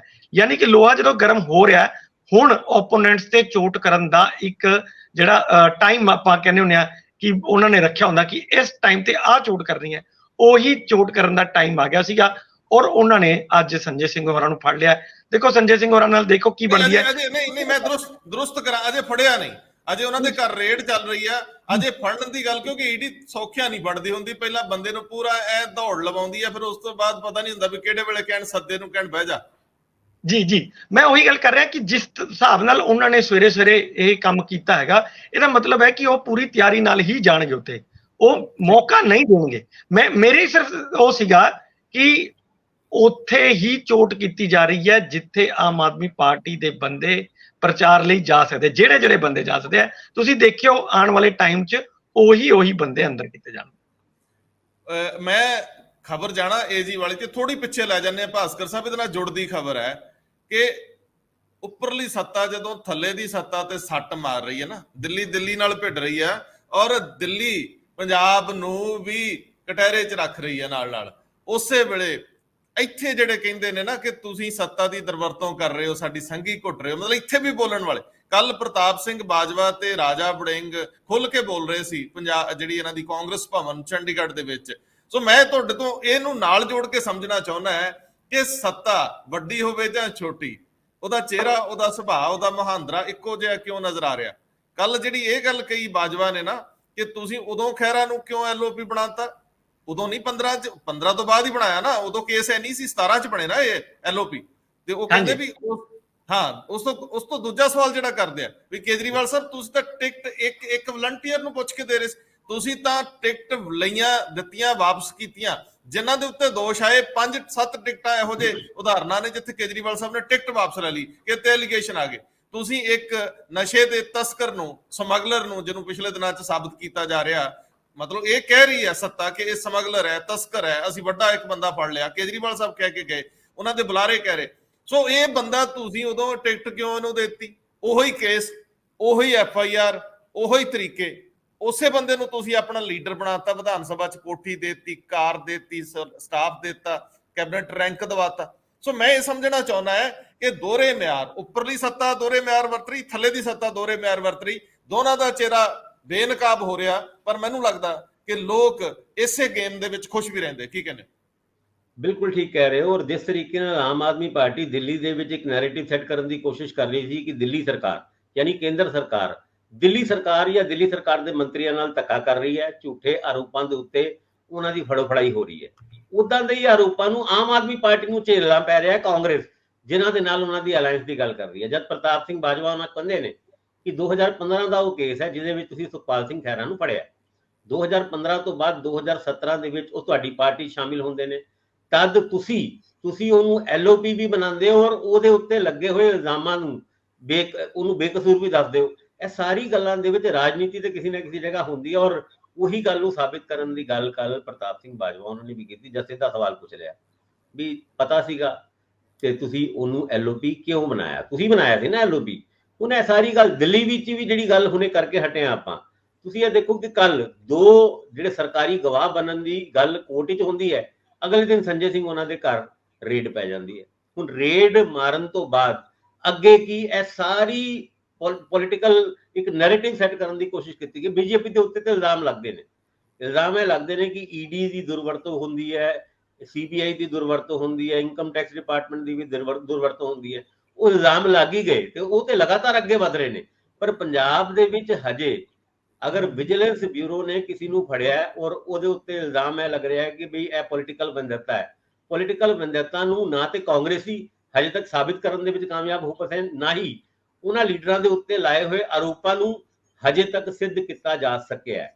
ਯਾਨੀ ਇੱਥੇ ਇਨਵੈਸਟੀਗੇਸ਼ਨ ਥੋੜੀ ਜਿਹੀ ਕਮਜ਼ੋਰ ਜ਼ਰੂਰ ਹੈ ਪਰ ਜਾ ਉਸ ਪਾਸੇ ਜਾ ਰਹੀ। ਜੀ ਬਿਲਕੁਲ ਉਸੇ ਪਾਸੇ ਜਾ ਰਹੀ ਹੈ। ਪਰ ਜਿਹੜੀ ਗੱਲ ਕੱਲ ਇੰਦਰਪ੍ਰੀਤ ਜੀ ਪ੍ਰਤਾਪ ਸਿੰਘ ਬਾਜਵਾ ਨੇ 32 ਵਿਧਾਇਕਾਂ ਵਾਲੀ ਕੀਤੀ ਹੈ, ਫਿਰ ਉਹਨਾਂ ਨੂੰ ਤਸੱਲੀ ਨਹੀਂ ਹੋਈ। ਉਹਨਾਂ ਨੇ ਆਪਣੇ ਪਾਰਟੀ ਬਰਾਸ ਦੇ ਨਾਲ ਗੱਲ ਕਰਦਿਆਂ ਜਿਹੜੀ ਗੱਲ ਮੀਡੀਆ ਤੱਕ ਪਹੁੰਚਾਈ, ਫਿਰ ਉਹ ਆਏ ਟਵਿੱਟਰ ਤੇ, ਜਿਹਨੂੰ ਐਕਸ ਕਹਿੰਦੇ ਅੱਜ ਕੱਲ, ਉਹ ਟਵਿੱਟਰ ਤੇ ਆਏ, ਉਹਨਾਂ ਨੇ ਆਣ ਕੇ ਫਿਰ ਲਿਖਿਆ ਉਹਦੇ ਤੇ ਕਿ 32 MLA, ਮਹਾਰਾਜਾ ਸਤੌਜ ਸਾਹਿਬ 32 MLA ਜੇ ਮੈਂ ਨਾਂ ਦੱਸਤਾ ਨਾ ਤੇ ਹੜਕੰਪ ਮੱਚ ਜਾਣਾ। ਸੋ ਇਹਨੂੰ ਗੱਲ ਨੂੰ ਵੀ ਜਰਾ ਟੱਚ ਕਰੋ। ਪ੍ਰਤਾਪ ਸਿੰਘ ਬਾਜਵਾ ਨੇ, ਤੁਹਾਨੂੰ ਯਾਦ ਹੋਊਗਾ ਕਿ ਪਹਿਲਾਂ ਕਾਦੀਆਂ ਦੇ ਵਿੱਚ ਬਿਆਨ ਦਿੱਤਾ ਸੀ। ਉਦੋਂ ਕਾਦੀਆਂ ਨੇ ਜਿੱਧਰੋਂ ਮੈਨੂੰ ਲੱਗਦਾ ਮਾਝੇ ਵਾਲੀ ਸਾਈਡ ਤੇ ਕਿਤੇ ਉਹਨਾਂ ਦੀ ਰੈਲੀ ਸੀ, ਉੱਥੇ ਉਹਨਾਂ ਨੇ ਇੱਕ ਬਿਆਨ ਦਿੱਤਾ ਸੀ, ਤਾਂ ਬੜਾ ਹੜਕੰਪ ਜਿਹਾ ਮਚ ਗਿਆ ਸੀਗਾ ਪਾਰਟੀ ਦੇ ਵਿੱਚ ਵੀ, ਈਵਨ ਜਿਹੜੀ ਆਮ ਆਦਮੀ ਪਾਰਟੀ ਉਹਦੇ ਵਿੱਚ ਵੀ ਸੀ। ਕਿਉਂਕਿ ਦੇਖੋ ਇਹ ਤਾਂ ਨਹੀਂ ਹੈਗਾ ਕਿ ਮਾਲਵੇ ਚ ਸੀਗੇ ਜੀ, ਮਾਲਵੇ ਚ ਸੀ ਜੀ, ਵੀ ਕਿਤੇ ਨਾਰਾਜ਼ਗੀਆਂ ਨਹੀਂ ਹੈਗੀਆਂ। ਪਾਰਟੀਆਂ ਦੇ ਵਿੱਚ ਨਾਰਾਜ਼ਗੀਆਂ ਤਾਂ ਚੱਲਦੀਆਂ ਹੀ ਰਹਿੰਦੀਆਂ ਨੇ, ਕਿਸੇ ਨੂੰ ਮੰਤਰੀ ਬਣਾ ਦਿਓ ਜਾਂ ਕਿਸੇ ਦੀ ਮਤਲਬ ਪੂੰਛ ਕੱਟ ਦਿਓ ਥੋੜੀ ਜੀ, ਤਾਂ ਵੀ ਉਹ ਨਾਰਾਜ਼ ਤਾਂ ਹੋ ਹੀ ਜਾਂਦੇ ਨੇ। ਤੇ ਉਸ ਦਾ ਫਾਇਦਾ ਉਠਾਉਂਦੇ ਹੋਏ ਬਾਜਵਾ ਨੇ ਇੱਕ ਮਤਲਬ ਜਿਹਨੂੰ ਕਹਿੰਦੇ ਆ ਵੀ ਟੋਬੇ ਚ ਇੱਟ ਸਿੱਟੀ ਸੀ, ਦੇਖੀਏ ਵੀ ਕਿੰਨੀ ਕੁ ਇਹ ਅਸਰ ਕਰਦੀ ਹੈ।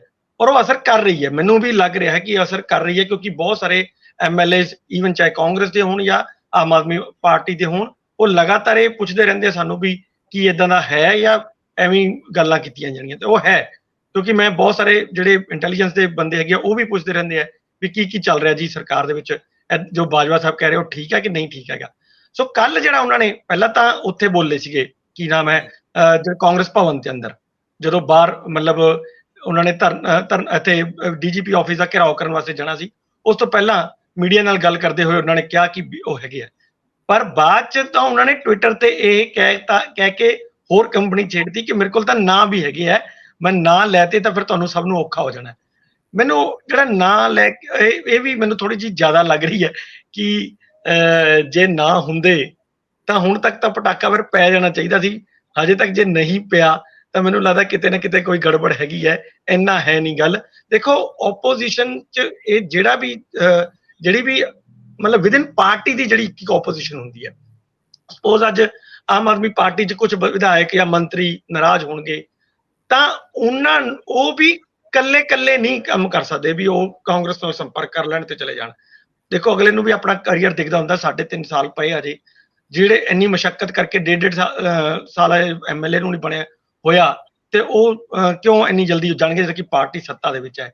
ਉਦੋਂ ਤੱਕ ਨਹੀਂ ਹੋਏਗਾ। ਆਪਰੇਸ਼ਨ ਲੋਟਸ ਦੀ ਵੀ ਆਪਾਂ ਪਹਿਲਾਂ ਗੱਲ ਦੇਖ ਚੁੱਕੇ ਹਾਂ, ਆਪਰੇਸ਼ਨ ਲੋਟਸ ਵੇਲੇ ਵੀ ਇਹ ਗੱਲਾਂ ਚੱਲੀਆਂ ਨੇ ਕਿ ਵਿਧਾਇਕਾਂ ਨੂੰ ਖਰੀਦਣ ਦੇ ਯਤਨ ਕੀਤੇ ਜਾ ਰਹੇ ਆ। ਉਦੋਂ BJP ਤੇ ਇਲਜ਼ਾਮ ਸੀ, ਪਰ ਉਹ ਇਲਜ਼ਾਮ ਵੀ ਤੁਸੀਂ ਦੇਖੋ ਬਿਲਕੁਲ ਜਿਹੜੇ ਹੈਗੇ ਨੇ ਕੁਝ ਨਹੀਂ ਬਣਿਆ। SIT ਵੀ ਬਣੀ, ਉਹ ਵੀ ਚੁੱਪ ਹੋ ਗਈ।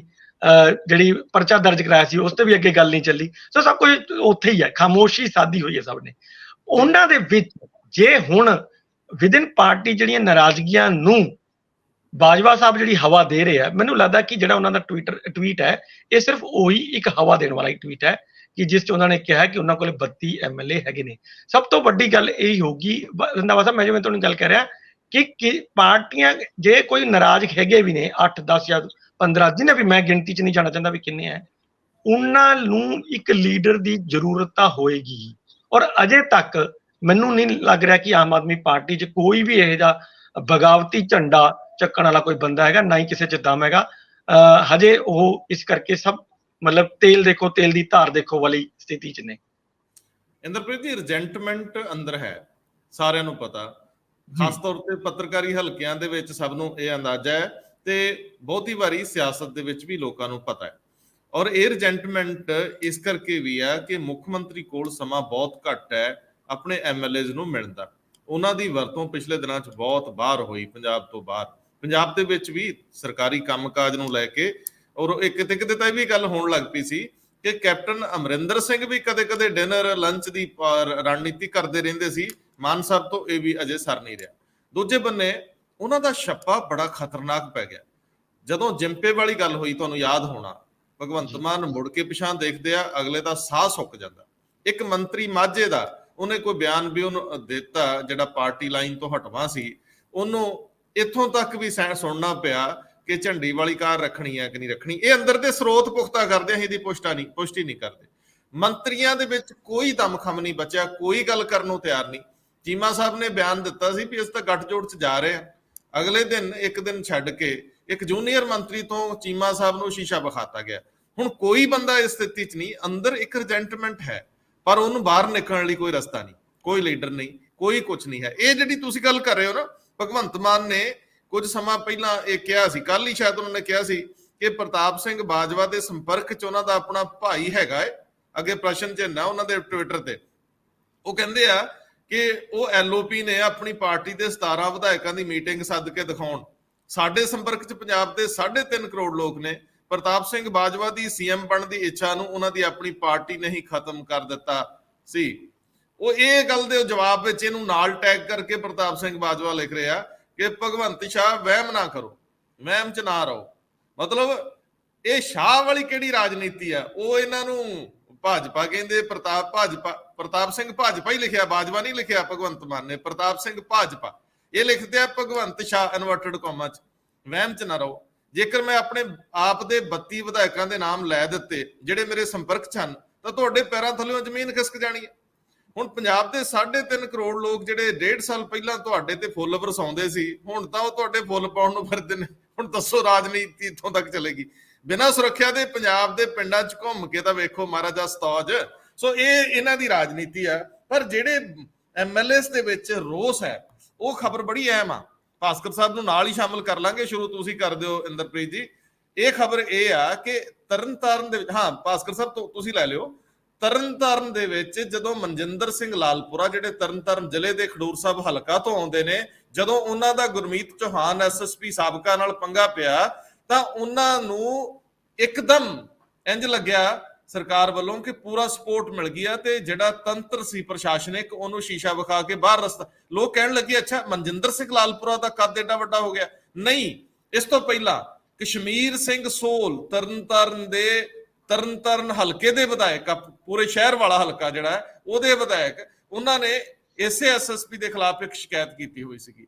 ਹੁਣ ਜਦੋਂ ਅੰਦਰੋਂ ਅਕਰੋਸ਼, ਰਿਜੈਂਟਮੈਂਟ ਇਕੱਠੀ ਹੋਈ, ਇਹਦਾ ਮਤਲਬ ਐਮਐਲਏ ਇਕੱਠੇ ਹੋਏ। ਇੰਦਰਪ੍ਰੀਤ ਜੀ, ਰੌਲਾ ਉੱਥੋਂ ਵਧਿਆ ਜਦੋਂ ਇਹ ਇੱਕਦਮ ਅੱਗ ਭੜਕਣ ਦੀ ਕਗਾਰ ਤੇ ਆ ਗਈ ਤੇ ਉਸ ਵੇਲੇ ਫਿਰ ਐਸਐਸਪੀ ਬਦਲਿਆ ਵੀ ਗਿਆ, ਬੰਦੇ ਸਸਪੈਂਡ ਵੀ ਕੀਤੇ ਗਏ, ਪਤਾ ਲੱਗਿਆ ਗ੍ਰਿਫਤਾਰੀਆਂ ਵੀ ਹੋਈਆਂ। ਭਾਸਕਰ ਸਾਹਿਬ ਗੱਲ ਆਪਰੇਸ਼ਨ ਲੋਟਸ ਦੀ ਹੋਈ ਸੀ ਸਤੰਬਰ ਦੇ ਮਹੀਨੇ ਦੇ ਵਿੱਚ, ਔਰ ਉਸ ਤੋਂ ਬਾਅਦ ਭਾਵੇਂ ਪ੍ਰਤਾਪ ਸਿੰਘ ਬਾਜਵਾ ਉਹਨਾਂ ਨੇ ਹੁਣ 32 ਐਮਐਲਏ ਦੀ ਗੱਲ ਕੀਤੀ ਹੈ। ਇੱਕ ਇਹ ਜਿਹੜੇ 32 ਨਹੀਂ 50 ਵੀ ਹੋ ਸਕਦੇ ਨੇ। ਹੁਣ ਦਿੱਕਤ ਹੈ ਵੇ ਕਿ ਜੇ ਆਪਰੇਸ਼ਨ ਲੋਟਸ ਦੇ ਅੰਤਰਗਤ ਹੀ ਹੈ 50 ਦੇ ਕਰੀਬ ਇਕੱਠੇ ਕੀਤੇ ਗਏ ਨੇ ਤੇ ਹੁਣ ਸਪੋਰਟ ਕਿਹਨੂੰ ਦਈਏ, ਮੁੱਖ ਮੰਤਰੀ ਕਿਹਨੂੰ ਬਣਾਈਏ? ਕਿਉਂਕਿ ਭਾਜਪਾ ਦੇ ਆਪਣੇ ਕੋਲ ਸਿਰਫ 2 ਸੀਟਾਂ ਹੈਗੀ ਹੈ। ਜੇ ਅਕਾਲੀ ਦਲ ਦੀ ਗੱਲ ਕਰੀਏ ਉਹ 3 ਸੀਟਾਂ ਵਾਲੇ ਹੈਗੇ ਨੇ। ਇਹ 3 ਮਿਲਾ ਵੀ ਲਈਏ ਤੇ 50-55 ਤੋਂ ਵੀ ਸਰਕਾਰ ਨਹੀਂ ਬਣਦੀ। ਪੋਜੀਸ਼ਨ ਬੜੀ ਖਰਾਬ ਹੈਗੀ। ਹੁਣ ਪ੍ਰਤਾਪ ਸਿੰਘ ਬਾਜਵਾ ਹੋਣਾ ਜੇ ਆਪਣੇ 18 ਐਮਐਲਏ ਦੇ ਵਿੱਚੋਂ 6-7 ਵੀ ਆਪਣੇ ਨਾਲ ਜੋੜ ਸਕਣ ਨਾ ਤੇ ਫਿਰ ਉਹ ਅੱਗੇ ਚੱਲ ਕੇ ਸਰਕਾਰ ਬਣਾਉਣ ਦੇ ਕਾਬਿਲ ਹੋ ਸਕਦੇ ਨੇ। ਇਹ ਗੱਲ ਮੈਂ ਅੰਦਰੂਨੀ ਸੂਤਰਾਂ ਦੇ ਹਿਸਾਬ ਨਾਲ ਕਹਿ ਰਿਹਾ, ਔਰ ਇਸ ਗੱਲ ਦੀ ਮੈਨੂੰ ਪੂਰੀ ਜਾਣਕਾਰੀ ਹੈ ਕਿ 50 ਕੁ ਐਮਐਲਏ ਦੀ ਲਿਸਟ ਲੈ ਕੇ ਕੁਝ ਬੰਦੇ ਫਿਰਦੇ ਸੀਗੇ। ਹੁਣ ਚਲੋ ਇਸ ਗੱਲ ਨੂੰ ਭੁੱਲ ਜਾਓ, ਕਿਉਂਕਿ ਕਈ ਵਾਰ ਇਹ ਲਿਸਟਾਂ ਝੂਠੀਆਂ ਵੀ ਹੁੰਦੀਆਂ, ਸੱਚੀਆਂ ਵੀ ਹੁੰਦੀਆਂ। ਔਰ ਤੁਸੀਂ ਜਿਹੜੇ ਮਰਜ਼ੀ ਐਮਐਲਏ ਨੂੰ ਦੇਖ ਲਓ, ਇਵਨ ਮੰਤਰੀਆਂ ਨੂੰ ਦੇਖ ਲਓ, ਤੁਹਾਨੂੰ ਮੰਤਰੀਆਂ ਦੇ ਅੰਦਰ ਵੀ ਤੁਸੀਂ ਕਿਸੇ ਵੀ ਸਰਕਾਰੀ ਗਲਿਆਰੇ ਦੇ ਵਿੱਚ ਗੱਲ ਕਰਕੇ ਦੇਖੋ ਕਿ ਮੰਤਰੀਆਂ ਦੇ ਕੋਲ ਕੋਈ ਬਹੁਤੀ ਪਾਵਰ ਹੈਗੀ ਹੈ? ਕੋਈ ਮੰਤਰੀ ਆਪਣੇ ਆਪ ਦੇ ਵਿੱਚ ਕੋਈ ਆਪਣੇ ਮਹਿਕਮੇ ਦਾ ਵੀ ਫੈਸਲਾ ਲੈ ਸਕਦਾ ਹੋਏ? ਅਸੀਂ ਵੀ ਆਪਣੇ ਪ੍ਰੋਗਰਾਮ ਦੇ ਵਿੱਚ ਅਕਸਰ ਇਹ ਗੱਲ ਕੀਤੀ ਹੈ ਕਿ ਹਰ ਮੰਤਰੀ ਦੇ ਨਾਲ ਕੁਝ ਖਾਸ ਵਿਅਕਤੀ ਦਿੱਲੀ ਵਾਲੇ ਅਪਾਇੰਟ ਕੀਤੇ ਹੋਏ ਨੇ, ਉਹ ਬਿਨਾਂ ਉਹਨਾਂ ਤੋਂ ਪੁੱਛੇ ਹੋਏ ਕੋਈ ਡਿਸੀਜਨ ਨਹੀਂ ਲੈਂਦੇ। ਮੁੱਖ ਮੰਤਰੀ ਦੇ ਦਫ਼ਤਰ ਦੇ ਵਿੱਚ ਵੀ ਉਹ ਲੋਕ ਨੇ ਜਿਹੜੇ ਡਿਸੀਜਨ ਲੈਂਦੇ ਨੇ, ਔਰ ਜਿਹੜੇ ਸਰਕਾਰੀ ਜਾਂ ਮੁੱਖ ਮੰਤਰੀ ਦੇ ਕਲੋਜ਼ ਨੇ ਉਹਨਾਂ ਨੂੰ ਡਿਸੀਜਨ ਮੇਕਿੰਗ ਦੇ ਵਿੱਚ ਕੋਈ ਖਾਸ ਤਵੱਜੋ ਨਹੀਂ ਦਿੱਤੀ ਜਾਂਦੀ। ਏਜੀ ਦੇ ਮੁੱਦੇ ਦੇ ਉੱਤੇ ਵੀ ਹੁਣੇ ਤੁਸੀਂ ਗੱਲ ਕਰਕੇ ਹਟੇ ਹੋ, ਉਹ ਡਿਸਕਸ਼ਨ ਦਿੱਲੀ ਹੋ ਰਹੀ ਹੈ ਕਿਹਨੂੰ ਏਜੀ ਲਾਣਾ ਹੈ ਜਾਂ ਪੰਜਾਬ ਦੇ ਵਿੱਚ ਹੋ ਰਹੀ ਹੈ। ਔਰ ਜਦ ਤੁਸੀਂ ਸਰਕਾਰੀ ਦਰਬਾਰੇ ਇਹ ਗੱਲ ਪੁੱਛੋਗੇ ਤੇ ਤੁਹਾਨੂੰ ਇਹੀ ਪਤਾ ਲੱਗੇਗਾ ਵੀ ਦਿੱਲੀ ਤੋਂ ਨਾ ਆਣਾ ਏਜੀ ਨਵਾਂ ਕੌਣ ਹੋਏਗਾ। ਏਦਾਂ ਦੇ ਹਾਲਾਤ ਦੇ ਵਿੱਚ ਹੁਣ ਗੁਰਮੀਤ ਸਿੰਘ ਚੌਹਾਨ, ਆਮ ਆਦਮੀ ਪਾਰਟੀ ਨੇ ਅਚਾਨਕ ਕੁਝ ਦਿਨ ਪਹਿਲੇ ਆਪਣੇ ਐਮਐਲਏਜ਼ ਨੂੰ ਤਵੱਜੋ ਦੇਣੀ ਸ਼ੁਰੂ ਕੀਤੀ ਹੈ। ਉਹ ਵੀ ਡਰ ਇਹੀ ਹੈ ਕਿ 32 ਐਮਐਲਏ ਦੀ ਗੱਲ ਨਹੀਂ ਹੈ। ਤੁਸੀਂ ਇਹ ਦੇਖੋ ਕਿ ਜਦ ਇਲਜ਼ਾਮ ਲਾਏ ਸੀਗੇ ਜਾਂ ਜਿਹੜਾ ਲਾਲਪੁਰਾ ਉਹਨਾਂ ਦੇ ਜਿਹੜੇ ਖਡੂਰ ਸਾਹਿਬ ਦੇ ਐਮਐਲਏ ਨੇ, ਉਹਨਾਂ ਦੇ ਜੀਜਾ ਦੇ ਉੱਤੇ ਰੇਡ ਮਾਰ ਕੇ ਜਿਸ ਤਰੀਕੇ ਨਾਲ ਗੁਰਮੀਤ ਸਿੰਘ ਚੌਹਾਨ ਉਹਨਾਂ ਨੂੰ ਔਰ 10 ਹੋਰ ਵਿਅਕਤੀਆਂ ਨੂੰ ਫੜਿਆ ਸੀ, ਉਸ ਤੋਂ ਬਾਅਦ ਗੁਰਮੀਤ ਸਿੰਘ ਚੌਹਾਨ ਜਿਹੜੇ ਇੱਕ ਅਪਰਾਈਟ ਅਫਸਰ ਦੇ ਤੌਰ ਤੇ ਜਾਣੇ ਜਾਂਦੇ ਸੀ, ਉਹਨਾਂ ਨੂੰ ਉੱਥੋਂ ਹਟਾ ਕੇ ਹਵਾ 'ਚ ਲਟਕਾਤਾ ਲਟਕਾਉਣ ਤੋਂ ਬਾਅਦ ਹੁਣ ਡਾਕਟਰ ਕਸ਼ਮੀਰ ਸਿੰਘ ਸੋਲ ਉਹਨਾਂ ਦਾ ਨਾਂ ਚੱਲ ਰਿਹਾ ਕਿ ਤਰਨਤਾਰਨ ਦੇ ਐਮਐਲਏ ਨੇ ਵੀ ਕੰਪਲੇਂਟ ਕੀਤੀ ਹੈ, ਇੱਕ ਡੀਐਸਪੀ, ਇੱਕ ਐਸਐਚਓ ਔਰ ਉਸ ਤਰਨਤਾਰਨ ਦੇ ਫਾਰਮਰ ਐਸਐਸਪੀ ਗੁਰਮੀਤ ਸਿੰਘ ਚੌਹਾਨ, ਦੋ ਨੂੰ ਤੇ ਕੱਲ ਬੁਲਾ ਲਿਆ ਸੀ। ਜਸਪਾਲ ਸਿੰਘ ਹੈਗੇ ਡੀਐਸਪੀ ਔਰ ਉਸ ਤੋਂ ਇਲਾਵਾ ਗੁਰਚਰਨ ਸਿੰਘ ਹੈਗੇ ਉਸ ਇਲਾਕੇ ਦੇ ਐਸਐਚਓ। ਜਦ ਉਹ ਪੰਡੂਰੀ ਸਾਹਿਬ ਦੀ ਪ੍ਰਿਵਿਲੇਜ ਕਮੇਟੀ ਦੀ ਮੀਟਿੰਗ ਤੋਂ ਬਾਹਰ ਆਏ ਤੇ ਉਹਨਾਂ ਨੇ ਕਿਹਾ ਜੀ ਸਾਡਾ ਹੋ ਗਿਆ ਸਮਝੌਤਾ ਤੇ ਅਸੀਂ ਕੰਪਰੋਮਾਈਜ਼ ਕਰਨ ਤੋਂ ਬਾਅਦ ਇਸ ਗੱਲ ਦਾ ਫੈਸਲਾ ਦਿੱਤਾ। ਲੇਕਿਨ ਗੁਰਮੀਤ ਸਿੰਘ ਚੌਹਾਨ ਉਹ ਕੋਰਟ ਵਿੱਚ ਬਿਜ਼ੀ ਹੋਣ ਕਰਕੇ ਉਸ ਪ੍ਰਿਵਿਲੇਜ ਕਮੇਟੀ ਦੀ ਜਿਹੜੀ ਮੀਟਿੰਗ ਦੇ ਸਾਹਮਣੇ ਨਹੀਂ ਪਹੁੰਚ ਪਾਏ। ਉਹਨਾਂ ਨੂੰ 10 ਅਕਤੂਬਰ ਨੂੰ ਬੁਲਾਇਆ, ਹੋਣਾ ਕੁਝ ਨਹੀਂ ਹੈ, ਲੇਕਿਨ ਆਪਣੇ ਐਮਐਲਏ ਨੂੰ ਸੈਟੀਸਫਾਈ ਕਰਨ ਦੀ ਇਹ ਕੋਸ਼ਿਸ਼ ਹੋ ਰਹੀ ਹੈ। ਔਰ ਬਹੁਤ ਸਾਰੀ ਕਨਸਟੀਚੁਐਂਸੀਜ਼ ਦੇ ਵਿੱਚੋਂ ਇਦਾਂ ਦੀ ਰਿਪੋਰਟ ਮਿਲ ਰਹੀ ਹੈ ਕਿ ਐਮਐਲਏ ਨੂੰ ਬਹੁਤੀ ਤਵੱਜੋ ਨਹੀਂ ਦਿੱਤੀ ਜਾਂਦੀ। ਕੁਝ ਅਸੀਂ ਵੀ ਜ਼ਿਕਰ ਕੀਤਾ ਸੀਗਾ, 16 ਤੋਂ 22 ਐਮਐਲਏ ਤੇ ਇਦਾਂ ਦੇ ਹੈਗੇ ਨੇ ਜਿਨ੍ਹਾਂ ਦੇ ਬਾਰੇ 'ਚ ਇਹ ਮੈਸੇਜ ਛੱਡਿਆ ਹੋਇਆ ਵੀ ਬਹੁਤੀ ਤਵੱਜੋ ਇਹਨਾਂ ਨੂੰ ਨਾ ਦੇਣਾ। ਔਰ ਅਗਰ ਤੁਸੀਂ ਅਨਾਉਂਸਮੈਂਟ ਕਰ ਦੋ ਨਾ ਵੀ ਉਹ ਕਿਹੜੇ ਕਿਹੜੇ ਐਮਐਲਏ ਨੇ, ਇਹ 32 ਵਾਲੀ ਗੱਲ ਨਹੀਂ, ਉਹ ਤੁਹਾਨੂੰ ਆਪ ਅਪਰੋਚ ਕਰਨਗੇ ਕਿ ਸਾਡੇ ਨਾਲ ਵੀ ਇਹੀ ਹਾਲ ਹੈ। ਸਾਡੇ ਏਰੀਏ ਦੇ ਵਿੱਚ ਸਾਡੇ ਐਸਐਚਓ ਤੋਂ ਲੈ ਕੇ ਐਸਐਸਪੀ ਜਾਂ ਫਿਰ ਡਿਪਟੀ ਕਮਿਸ਼ਨਰ ਤੱਕ ਕੋਈ ਬਹੁਤੀ ਸੁਣਵਾਈ ਨਹੀਂ ਹੁੰਦੀ, ਕਿਉਂਕਿ ਸੁਣਵਾਈ ਤੇ ਤਾਂ ਹੋਏ ਜਦ ਕੋਈ ਜੈਨੂਇਨ ਕੇਸ ਦੇ ਵਿੱਚ ਕੋਈ ਰਿਕੁਐਸਟ ਜਾਂ ਕੋਈ ਆਪਣੀ ਫਰਿਆਦ ਲੈ ਕੇ ਉੱਥੇ ਪਹੁੰਚਣ। ਸਾਰੇ ਕੇਸਾਂ ਦੇ ਵਿੱਚ ਮੈਂਡੇਟਾ ਹੁੰਦਾ ਹੈ ਜਾਂ ਕੁਝ ਗਲਤ ਗੱਲਾਂ ਵੀ ਹੁੰਦੀਆਂ ਜਿਹਦੇ ਕਰਕੇ ਅਫਸਰ ਉਹਨਾਂ ਨੂੰ ਜਵਾਬ ਦੇ ਦਿੰਦੇ। ਤੇ ਆ ਇੱਕ ਨਵਾਂ ਐਗਜ਼ਾਮਪਲ ਹੈਗਾ ਜਿਹਦੇ ਵਿੱਚ ਐਮਐਲਏਜ਼ ਨੂੰ ਸੈਟੀਸਫਾਈ ਕਰਨ ਦੀ ਕੋਸ਼ਿਸ਼ ਕੀਤੀ ਜਾ ਰਹੀ। ਇੰਦਰਪ੍ਰੀਤ ਜੀ, ਆਪਾਂ ਏਜੀ ਵਾਲੀ ਖਬਰ ਤੁਹਾਡੇ ਤੋਂ ਲੈਣੀ, ਪਰ ਮੈਂ ਜਿਹੜੀ ਭਾਸਕਰ ਸਾਹਿਬ ਦੀਆਂ ਦੋ ਤਿੰਨ ਚੀਜ਼ਾਂ, ਇੱਕ ਤਾਂ ਜਿਹੜੀ 50 ਐਮਐਲਏਸ ਦੀ ਗੱਲ ਕੀਤੀ, ਇਹ ਨਰੋਲ ਅਸੀਂ ਹਾਸੇ ਠੱਠੇ ਚ ਕਰ ਰਹੇ ਹਾਂ। ਇਹ 50 ਦਾਵਾ ਕਰਨ ਵਾਲੇ ਕਦੇ ਵੀ ਸਾਬਤ ਨਹੀਂ ਕਰ ਪਾਉਂਦੇ ਕਿ ਉਹਨਾਂ ਦੀ ਇਹਨਾਂ ਨਾਲ ਕਦੋਂ ਗੱਲ ਹੋਈ। ਜਿਹੜੀ 32 ਦਾ ਜ਼ਿਕਰ ਹੋਇਆ ਉਹ ਅੰਦਰੇ ਅੰਦਰ ਧੁਖ ਰਹੇ ਲੋਕਾਂ ਦੀ ਸੋਚੀ ਹੈ, ਜਿਹੜੇ ਕਦੇ ਵੀ ਇੱਕ ਵੀ ਬੰਦਾ ਇਹਨਾਂ ਚੋਂ ਜੁਰਤ ਨਹੀਂ ਕਰੂਗਾ। ਤੁਸੀਂ ਜਾ ਕੇ ਪੁੱਛ ਲਓ ਦੇਵ ਮਾਨ ਨੂੰ, ਭਾਵੇਂ ਪਿਛਲੇ ਦਿਨਾਂ ਚੋਂ ਪਰੇਸ਼ਾਨੀ ਚ ਸੀ, ਪੁੱਛੋ ਤੁਸੀਂ ਅਮਿਤ ਜਿਹੜੇ ਕੋਟ ਫੱਤਾ ਵਾਲੇ ਸੀਗੇ, ਭਾਵੇਂ ਉਹਨਾਂ ਨੂੰ ਪੰਗਾ ਪਿਆ, ਕੋਈ ਪਾਰਟੀਆਂ ਛੱਡ ਕੇ ਨਹੀਂ ਜਾਣਾ ਚਾਹੁੰਦਾ ਹੁੰਦਾ, ਕੋਈ ਸੱਤਾ ਨਾਲ ਪੰਗਾ ਨਹੀਂ ਲੈਂਦਾ। ਇਹ ਅੰਦਰ ਦੀਆਂ ਰੌਲੇ ਹੁੰਦੇ ਆ ਜਿਹੜੇ ਪਾਵਰ ਜਾਂ ਵਿਰੋਧੀ ਧਿਰਾਂ ਦੇ ਵਿੱਚ ਚੱਲਦੇ ਰਹਿੰਦੇ ਆ, ਇਹਨਾਂ ਦਾ ਸਿਰ ਮੂੰਹ ਬਹੁਤਾ ਨਹੀਂ ਹੁੰਦਾ। ਹਾਂ, ਜਿਹੜੀ ਤਰਨਤਾਰਨ ਵਾਲੀ ਗੱਲ ਆ, ਇਹ ਠੀਕ ਹੈ ਕਿ ਐਮਐਲਏ ਜਿਹੜੇ ਆ ਉਹ ਬਹੁਤ ਸਿੱਧੇ ਹੋ ਗਏ ਸੀਗੇ, ਇਹਨੂੰ ਠੰਡਾ ਕਰਨਾ ਸਰਕਾਰ ਦੀ ਅਣਸਰ ਦੀ ਲੋੜ ਸੀ। ਪਰ ਜਿਹੜਾ ਫੈਸਲਾ ਲਿਆ ਉਹ ਬਾਕੀ ਐਮਐਲਏਸ ਤੇ ਲਾਗੂ ਹੋ ਰਿਹਾ। ਹੁਣ ਜਿਹੜੇ ਐਸਐਸਪੀ ਨੇ, ਜਿਹੜੇ ਥੱਲੇ ਦੇ ਅਧਿਕਾਰੀ ਨੇ, ਜਿਹੜੇ ਬਿਊਰੋਕਰੇਟ ਚੰਡੀਗੜ੍ਹ 'ਚ ਬੈਠੇ ਨੇ, ਉਹ ਕੋਈ ਨਜਾਇਜ਼ ਕੰਮ ਕਰਨ ਨੂੰ ਤਿਆਰ ਨਹੀਂ। ਆਮ ਲੋਕ ਐਮਐਲਏ ਕੋਲ ਜਾਂਦੇ ਉਹੀ ਕੰਮ ਲੈ ਕੇ ਜਿਹੜਾ ਕੰਮ ਫਸਿਆ ਹੁੰਦਾ, ਉਹ ਕੰਮ ਅਫਸਰ ਨਹੀਂ ਕਰ ਰਹੇ। ਜਦੋਂ ਤੁਸੀਂ ਗੁਰਮੀਤ ਸਿੰਘ ਚੌਹਾਨ ਨੂੰ ਸ਼ਿਫਟ ਕੀਤਾ, ਉਸ ਤੋਂ ਬਾਅਦ ਕੋਈ ਐਸਐਸਪੀ ਫਾਹ ਲੈਣ ਨੂੰ ਤਿਆਰ ਨਹੀਂ। ਉਹ ਕਹਿੰਦੇ ਪਤਾ ਨਹੀਂ ਹੁੰਦਾ ਗਾਜ ਕੇ ਤੇ ਡਿੱਗ ਪਣੀ, ਜੇ ਠੀਕ ਕਰਾਂਗੇ ਤਾਂ ਵੀ ਫਸੇ, ਜੇ ਗਲਤ ਕਰਾਂਗੇ ਫਿਰ ਵੀ ਫਸੇ। ਸੋ ਸਰਕਾਰ ਦੇ ਕੰਮ ਫਸ ਕੇ ਵੀ ਰਹਿ ਗਿਆ। ਇਹ ਗੱਲ 50, 32, 30, 16, 12 ਕੁਛ ਇਸ ਅੰਕੜੇ 'ਚ ਜਾਣ ਦੀ ਲੋੜ ਨਹੀਂ। ਮਗਰੋਂ ਪਾਰਟੀ ਚੋਂ ਬਗਾਵਤ ਕੀਤੇ ਬੰਦੇ ਨਾਲ ਇੱਕ ਬੰਦਾ ਵੀ ਨਹੀਂ ਜਾਂਦਾ ਹੁੰਦਾ। ਸਾਡੇ ਪੰਜਾਬ ਦਾ ਕਲਚਰ ਬਣ ਗਿਆ, ਲੋਕ ਜਿਨ੍ਹਾਂ ਨੂੰ ਸੱਤਾ ਕੁਰਸੀ ਮਿਲ ਜਾਂਦੀ, ਸਹੂਲਤਾਂ ਮਿਲੀਆਂ ਹੁੰਦੀਆਂ, ਉਹ ਬਹੁਤ ਕੰਮ ਦਲੇ ਹੋ ਜਾਂਦੇ, ਛੱਡ ਕੇ ਨਹੀਂ ਜਾਂਦੇ ਕਦੇ। ਖੈਰ, ਇਸ ਗੱਲ ਨੂੰ ਆਪਾਂ ਰੱਖਦੇ ਹਾਂ ਪਾਸੇ। ਸਵਾਲ ਇਸ ਗੱਲ ਦਾ ਹੈ ਇੰਦਰਪ੍ਰੀਤ ਜੀ ਕਿ ਜਦੋਂ ਮਰਿਆਦਾ ਕਮੇਟੀ ਇਸ ਤਰ੍ਹਾਂ ਦੇ ਮਾਮਲਿਆਂ ਨੂੰ ਦੇਖਦੀ ਆ ਤਾਂ ਕੀ ਉਹ ਇਹ ਵੀ ਧਿਆਨ 'ਚ ਰੱਖਦੀ ਆ ਕਿ ਕਿਸੇ ਅਫਸਰ ਨੂੰ ਪ੍ਰੋਟੋਕਾਲ ਅਲਾਓ ਕਰਦਾ ਕਿ ਨਹੀਂ ਕਿ ਉਹ ਐਮਐਲਏ ਦੀ ਗੈਰ ਜ਼ਰੂਰੀ ਗੱਲ ਵੀ ਮੰਨੇ, ਜਾਂ ਫਿਰ ਐਮਐਲਏ ਦੀ ਵੀ ਇਹ ਗੱਲ ਸੁਣਦੀ ਹੈ ਕਿ ਕਈ ਅਫਸਰਾਂ ਦੀ ਧੌਣ 'ਚ ਕਿੱਲਾ ਹੁੰਦਾ, ਉਹ ਏਦਾਂ ਆਕੜੇ ਹੁੰਦੇ ਆ ਜਿਨ੍ਹਾਂ ਨੂੰ ਮੁੜ ਕੇ ਪਤਾ ਹੀ ਨਹੀਂ ਹੁੰਦਾ ਕਿ ਕਿਸੇ ਚੁਣੇ ਹੋਏ ਨੁਮਾਇੰਦੇ। ਇੱਕ ਵਾਰੀ ਤੁਹਾਨੂੰ ਯਾਦ ਹੋਣਾ, ਆਪਣੇ ਸੰਧਵਾ ਸਾਹਿਬ ਫਸ ਗਏ ਸੀ ਇੱਕ ਅਫਸਰ ਨਾਲ। ਉਹ ਅਫਸਰ ਮੈਂ ਬਾਅਦ 'ਚ ਕਿਤੇ ਦੇਖਿਆ ਤਾਂ ਉਹ ਖਿਆਨੀ ਕਿਤੇ ਲਾਇਆ ਹੋਰ ਜਗ੍ਹਾ ਵੀ, ਜਾਂ ਇਹਨਾਂ ਨੇ ਖੁੱਡੇ ਲੈਣ ਲਵਾਇਆ। ਸੋ ਇੰਦਰਪ੍ਰੀਤ ਜੀ, ਇਹਦੇ ਉੱਤੇ ਥੋੜੀ ਜਿਹੀ ਟਿੱਪਣੀ ਕਰੋ। ਫਿਰ ਏਜੀ ਦਾ ਮਾਮਲਾ, ਪੰਜਾਬ ਦੇ ਵਿੱਚ ਏਜੀ ਕੌਣ ਲੱਗ ਰਿਹਾ? ਕਿੰਨੇ ਦਿਨਾਂ ਤੋਂ ਇਹ ਗੱਲ ਅਟਕੀ ਹੋਈ ਸੀ ਕਿਉਂਕਿ ਮੁੱਖ ਮੰਤਰੀ ਬਹੁਤ ਬਿਜੀ ਸੀ, ਕੇਜਰੀਵਾਲ ਸਾਹਿਬ ਵੀ ਬਹੁਤ ਬਿਜੀ ਸੀ। ਹੁਣ ਇਹਦੇ ਉੱਤੇ ਅੱਜ ਫੈਸਲਾ ਹੋ ਜਾਊਗਾ। ਜਦੋਂ ਦਿੱਲੀ ਦੇ ਵਿੱਚ ਸੰਜੇ ਸਿੰਘ ਪੰਗੇ 'ਚ ਨੇ ਤਾਂ ਕੀ ਪੰਜਾਬ ਦਾ ਇਹ ਫੈਸਲਾ ਇੱਕ ਵਾਰੀ ਫਿਰ ਲਟਕ ਨਹੀਂ ਜਾਊਗਾ? ਇਹਨੂੰ ਹੋਲਡ ਤੇ ਨਹੀਂ ਰੱਖ ਲਿਆ ਜਾਊਗਾ? ਪਹਿਲੀ ਗੱਲ ਜਿਹੜੀ ਅਫਸਰ ਜਿਹੜੇ ਆ ਉਹ ਦੁਬਦਾ 'ਚ ਨੇ, ਕੀ ਕਹਿੰਦੇ? ਬਿਲਕੁਲ ਰੰਧਾਵਾ ਸਾਹਿਬ, ਅਫਸਰ ਤਾਂ ਇਸ ਟਾਈਮ ਬਿਲਕੁਲ ਦੁਬਦਾ ਦੇ ਵਿੱਚ ਹੈਗੇ ਨੇ। ਕੋਈ ਵੀ ਸੈਕਟਰੀ ਜਿਹੜਾ ਹੈਗਾ ਉਹ ਹੁਣ ਡਾਇਰੈਕਟਲੀ ਕੋਈ ਫੈਸਲਾ ਨਹੀਂ ਕਰ ਰਿਹਾ। ਔਰ ਉਹ ਜਿਸ ਤਰ੍ਹਾਂ ਆਪਾਂ ਪਹਿਲਾਂ ਦੇਖਿਆ ਡੀਕੇ ਤਿਵਾਰੀ ਹੋਰਾਂ ਵਾਲਾ ਦੇ ਮਾਮਲੇ ਦੇ ਵਿੱਚ, ਉਸ ਤਰ੍ਹਾਂ ਦੇ ਕਈ ਹੋਰ ਅਫਸਰ ਵੀ ਜਦੋਂ ਜਿਸ ਤਰ੍ਹਾਂ ਉਹਨਾਂ ਨੂੰ ਸਸਪੈਂਡ ਕੀਤਾ ਗਿਆ, ਉਸ ਦਾ ਬਹੁਤ ਅਸਰ ਗਿਆ ਹੈ ਅਫਸਰਸ਼ਾਹੀ ਦੇ ਵਿੱਚ। ਹੁਣ ਬਹੁਤ ਸਾਰੇ ਅਫਸਰ ਆਪਣੇ ਜਿਹੜੇ ਸੈਕਟਰੀ ਨੇ ਉਹ ਆਪਣੇ ਮਿਨਿਸਟਰ ਨੂੰ ਸਿਰਫ ਲਿਖ ਕੇ ਭੇਜਦੇ ਆ ਕਿ ਇਹ ਇਸ਼ੂ ਹੈ ਔਰ ਇਹਦੇ ਬਾਰੇ ਫੈਸਲਾ ਲੈ ਲਿਆ ਜਾਵੇ ਜੀ। ਇਹ ਜਿਹੜੀ ਇੱਕ ਪੱਕੇ ਤੌਰ ਤੇ ਇਬਾਰਤ ਜੀ ਹੁੰਦੀ ਹੈ, ਉਹੀ ਲਿਖ ਕੇ ਭੇਜੀ ਜਾਂਦੇ ਨੇ। ਕੋਈ ਵੀ ਸੈਕਟਰੀ ਜਿਹੜਾ ਹੈਗਾ ਉਹ ਖੁਦ ਫੈਸਲਾ ਨਹੀਂ ਲੈ ਰਿਹਾ, ਜਾਂ ਜੇ ਮਿਨਿਸਟਰ ਨੂੰ ਨਹੀਂ ਭੇਜਣਾ ਤਾਂ ਚੀਫ ਮਿਨਿਸਟਰ ਨੂੰ ਵੀ ਇਸੇ ਕਿਸਮ ਦਾ ਹੀ ਭੇਜਿਆ ਜਾ ਰਿਹਾ। ਔਰ ਇਸੇ ਕਰਕੇ ਫਾਈਲਾਂ ਜਿਹੜੀਆਂ ਨੇ ਉਹ ਵਾਪਸ ਵੀ ਨਹੀਂ ਆ ਰਹੀਆਂ। ਡਿਪਾਰਟਮੈਂਟਾਂ 'ਚ ਫਾਈਲਾਂ ਬਹੁਤ ਰੁਕੀਆਂ ਹੋਈਆਂ ਨੇ।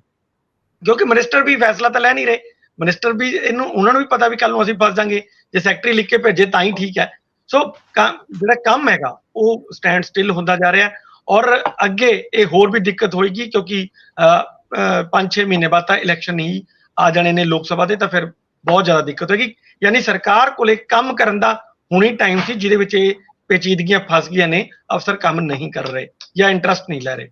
ਦੂਸਰੀ ਗੱਲ ਜਿਹੜੀ ਤੁਸੀਂ ਏਜੀ ਵਾਲੀ ਕੀਤੀ ਹੈ, ਏਜੀ ਬਾਰੇ ਵੀ ਆਪਾਂ ਉਸ ਦਿਨ ਡਿਸਕਸ ਕੀਤਾ ਸੀਗਾ ਕਿ ਕਿਸੇ ਵੀ ਸਮੇਂ ਫੈਸਲਾ ਹੋ ਸਕਦਾ ਹੈ, ਖਾਸ ਤੌਰ ਤੇ ਜਦੋਂ ਰੂਰਲ ਡਿਵੈਲਪਮੈਂਟ ਵਾਲੇ ਮਹਿਕਮੇ 'ਚ ਪੰਚਾਇਤਾਂ ਨੂੰ ਭੰਗ ਕਰਨ ਦਾ ਇਸ਼ੂ 'ਚ ਸਰਕਾਰ ਦੀ ਬਹੁਤ ਕਿਰਕਰੀ ਹੋਈ।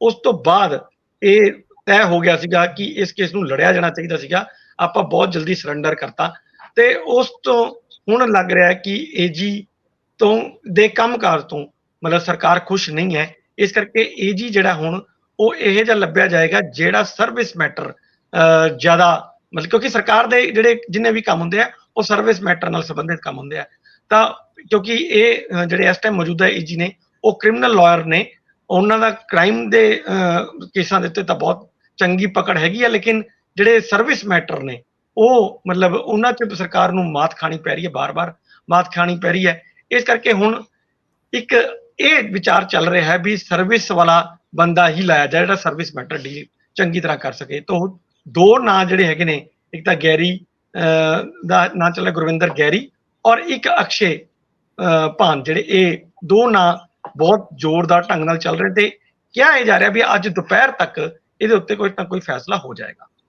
ਜੀ ਭਾਸਕਰ ਸਾਹਿਬ, ਅਗਲੀ ਖਬਰ ਕੈਨੇਡਾ ਤੋਂ, ਇਹ ਕਾਫੀ ਅਹਿਮ ਖਬਰ ਹੈ ਇਸ ਖਿੱਤੇ ਲਈ। ਸੋ ਜਿਹੜੀਆਂ ਅਪਡੇਟਸ ਨੇ, ਲੇਟੈਸਟ ਖਬਰ ਹੈ ਇਹਦੇ ਉੱਤੇ, ਉਹਦੇ ਨਾਲ ਸਾਡੀ ਸਾਂਝ ਜ਼ਰੂਰ ਪਵਾ ਦਿਓ।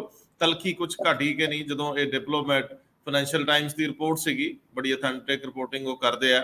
ਸੋ ਇਹ ਮੈਨੂੰ ਜ਼ਰੂਰ ਦੱਸਿਓ ਕਿ ਕੋਈ ਇਹਦੇ ਉੱਤੇ ਨਵਾਂ ਰੁਖ ਸਾਫ਼ ਹੋਇਆ, ਭਾਰਤ ਨੇ ਕੋਈ ਆਪਣਾ ਥੋੜਾ ਜਿਹਾ ਰਿਲੈਕਸ ਕੀਤਾ ਇਸ ਮਾਮਲਿਆਂ 'ਚ ਕਿ ਨਹੀਂ, ਕਿਉਂਕਿ ਕੈਨੇਡਾ ਨੇ ਉਹਦੇ ਪ੍ਰਧਾਨ ਮੰਤਰੀ ਨੂੰ ਮੈਂ ਸੁਣ ਰਿਹਾ ਸੀ, ਉਹ ਪਾਰਲੀਮੈਂਟ 'ਚ ਬੋਲ ਰਹੇ ਸੀ ਕਿ ਕਿੱਥੇ ਬੋਲ ਰਹੇ ਸੀ ਮੈਂ ਉਹ ਤਾਂ ਨਹੀਂ ਸਮਝ ਪਾਇਆ, ਪਰ ਉਹ ਬੋਲ ਰਹੇ ਸੀਗੇ ਕਿ ਅਸੀਂ ਇਹਨਾਂ ਰਿਸ਼ਤਿਆਂ ਨੂੰ ਬਿਹਤਰ ਕਰਨਾ ਚਾਹੁੰਦੇ ਹਾਂ। ਤੇ ਮੈਂ ਜਰਾ ਇਸ ਮਾਮਲੇ ਦੇ ਵਿੱਚ ਪੰਜਾਬ ਦੇ ਲੋਕਾਂ ਨਾਲ ਇਸ ਖਬਰ ਨੂੰ ਸਾਂਝੀ ਜ਼ਰੂਰ ਕਰਨੀ ਚਾਹੂੰਗਾ। ਸੈਪਟੈਂਬਰ 19 ਨੂੰ Justin Trudeau Canadian prime minister ਨੇ ਆਪਣੀ ਪਾਰਲੀਮੈਂਟ ਦੇ ਵਿੱਚ ਇੱਕ ਐਲੀਗੇਸ਼ਨ ਲਾਇਆ ਸੀ ਭਾਰਤ ਦੇ ਉੱਤੇ ਕਿ ਵੀ ਭਾਰਤੀ ਏਜੰਟ ਦਾ ਹਰਦੀਪ ਨਿੱਜਰ, ਜਿਨ੍ਹਾਂ ਦਾ ਕਤਲ ਜੂਨ 18 ਨੂੰ ਸਰੀ ਦੇ ਵਿੱਚ ਹੋਇਆ ਸੀਗਾ, ਉਹਦੇ ਵਿੱਚ ਭਾਰਤ ਦੇ ਉੱਚ ਦੂਤਾਵਾਸ ਦੇ ਵਿੱਚ ਕੁਝ ਲੋਕ ਨੇ ਉਹ ਇਨਵੋਲਵ ਨੇ। ਉਸ ਤੋਂ ਬਾਅਦ ਸਾਡੇ ਇੱਕ ਰਾਜਦੂਤ ਨੂੰ, ਇੱਕ ਡਿਪਲੋਮੈਟ ਨੂੰ ਕੱਢ ਦਿੱਤਾ ਗਿਆ ਸੀ। ਉਸ ਤੋਂ ਬਾਅਦ ਇੰਡੀਆ ਨੇ ਇੱਕ ਡਿਪਲੋਮੈਟ ਨੂੰ ਕੱਢਿਆ। ਇਹ ਲਗਾਤਾਰ ਰਿਸ਼ਤਿਆਂ ਦੇ ਵਿੱਚ ਆਈ ਹੋਈ ਤਲਖੀ ਕੱਲ ਇੱਕ ਵਾਰ ਹੋਰ ਸਿਖਰ ਤੇ ਦੇਖੀ ਗਈ ਜਦ ਭਾਰਤ ਦੀ ਮਿਨਿਸਟਰੀ ਆਫ ਐਕਸਟਰਨਲ ਅਫੇਅਰ ਨੇ ਕੈਨੇਡੀਅਨ ਹਾਈ ਕਮਿਸ਼ਨ ਦੇ 62 ਟੋਟਲ ਡਿਪਲੋਮੈਟਸ ਨੇ, ਉਹਨਾਂ ਵਿੱਚੋਂ 41 ਡਿਪਲੋਮੈਟਸ ਨੂੰ 10 ਅਕਤੂਬਰ ਤੱਕ ਭਾਰਤ ਛੱਡਣ ਵਾਸਤੇ ਕਹਿਤਾ, ਔਰ ਇੱਥੇ ਤੱਕ ਵੀ ਕਹਿਤਾ ਜੇ ਇਹ 10 ਅਕਤੂਬਰ ਤੱਕ ਨਹੀਂ ਛੱਡਣਗੇ ਤੇ ਜਿਹੜੇ ਵੀ ਡਿਪਲੋਮੈਟਿਕ ਫੈਸਿਲਿਟੀਜ਼ ਹੁੰਦੀ ਹੈ ਉਹਨਾਂ ਨੂੰ ਉਸ ਲਿਸਟ ਤੋਂ ਕੱਢ ਦਿੱਤਾ ਜਾਏਗਾ। ਇਸ ਤੋਂ ਬਾਅਦ ਉਮੀਦ ਸੀਗੀ ਕਿ ਕੈਨੇਡਾ ਦਾ ਵੀ ਕੋਈ ਰਿਐਕਸ਼ਨ ਆਏਗਾ, ਰਿਐਕਸ਼ਨ ਆਇਆ, ਲੇਕਿਨ ਕੈਨੇਡਾ ਦੇ ਪ੍ਰਾਈਮ ਮਿਨਿਸਟਰ ਜਸਟਿਨ ਟਰੂਡੋ ਥੋੜੇ ਜਿਹੇ ਹੁਣ ਇੱਕ ਤਰੀਕੇ ਨਾਲ ਨਰਮ ਪੈਂਦੇ ਹੋਏ ਨਜ਼ਰ ਆ ਰਹੇ ਨੇ, ਔਰ ਉਹਨਾਂ ਨੇ ਕੱਲ ਆਪਣੇ ਬਿਆਨ ਦੇ ਵਿੱਚ ਇਹ ਗੱਲ ਕਹੀ ਕਿ ਅਸੀਂ ਭਾਰਤ ਦੇ ਨਾਲ ਰਿਸ਼ਤੇ ਸੁਧਾਰਨਾ ਚਾਹੁੰਦੇ ਹਾਂ, ਔਰ ਅਸੀਂ ਇਹਨਾਂ ਸੈਂਸਿਟਿਵ ਮੁੱਦਿਆਂ ਦੇ ਉੱਤੇ ਭਾਰਤ ਦੇ ਨਾਲ ਇੱਕ ਪ੍ਰਾਈਵੇਟ ਮੀਟਿੰਗ ਕਰਨਾ ਚਾਹੁੰਦੇ ਨੇ ਭਾਰਤ ਦੇ ਲੀਡਰਾਂ ਦੇ ਨਾਲ। ਮੈਨੂੰ ਲੱਗਦਾ ਗੱਲ ਇਸ ਪਾਸੇ ਗਈ ਹੈ, ਔਰ ਹੋਣੀ ਵੀ ਏਦਾਂ ਹੀ ਚਾਹੀਦੀ ਸੀ।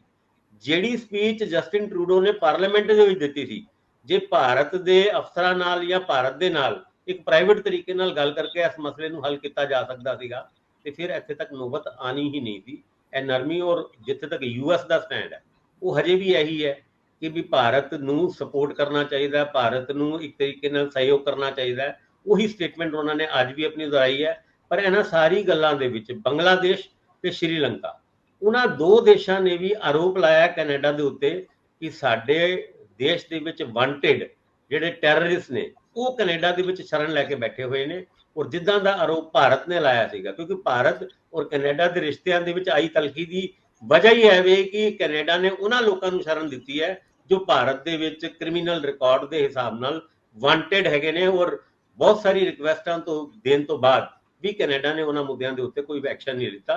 ਪਰ ਹਾਂ, ਜਸਟਿਨ ਟਰੂਡੋ ਦੇ ਰੁਖ 'ਚ ਆਈ ਨਰਮੀ ਇਸ ਤਰਫ ਇੰਡੀਕੇਟ ਤੇ ਕਰਦੀ ਹੈ ਕਿ ਆਉਣ ਵਾਲੇ ਟਾਈਮ ਵਿੱਚ ਇਹਨਾਂ ਰਿਸ਼ਤਿਆਂ ਦੇ ਉੱਤੇ ਸੁਧਾਰ ਹੋ ਸਕਦਾ। ਭਾਸਕਰ ਸਾਹਿਬ, ਬੜੀ ਤੇਜ਼ੀ ਨਾਲ ਜੇ ਤੁਸੀਂ ਬੁਰਾ ਨਾ ਮੰਨੋ, ਮੈਂ ਤੇਜ਼ੀ ਤਾਂ ਕਰਕੇ ਕਹਿਣਾ ਹੈ, ਤੇ ਤੁਸੀਂ ਇੱਕ ਵਾਰੀ ਸਾਡੀ ਨੈਸ਼ਨਲ ਪੋਲਿਟਿਕਸ ਨਾਲ ਸਾਂਝ ਇੱਕ ਅੱਧ ਮਿੰਟ ਚ ਪਵਾ ਦਿਓ ਬਸ।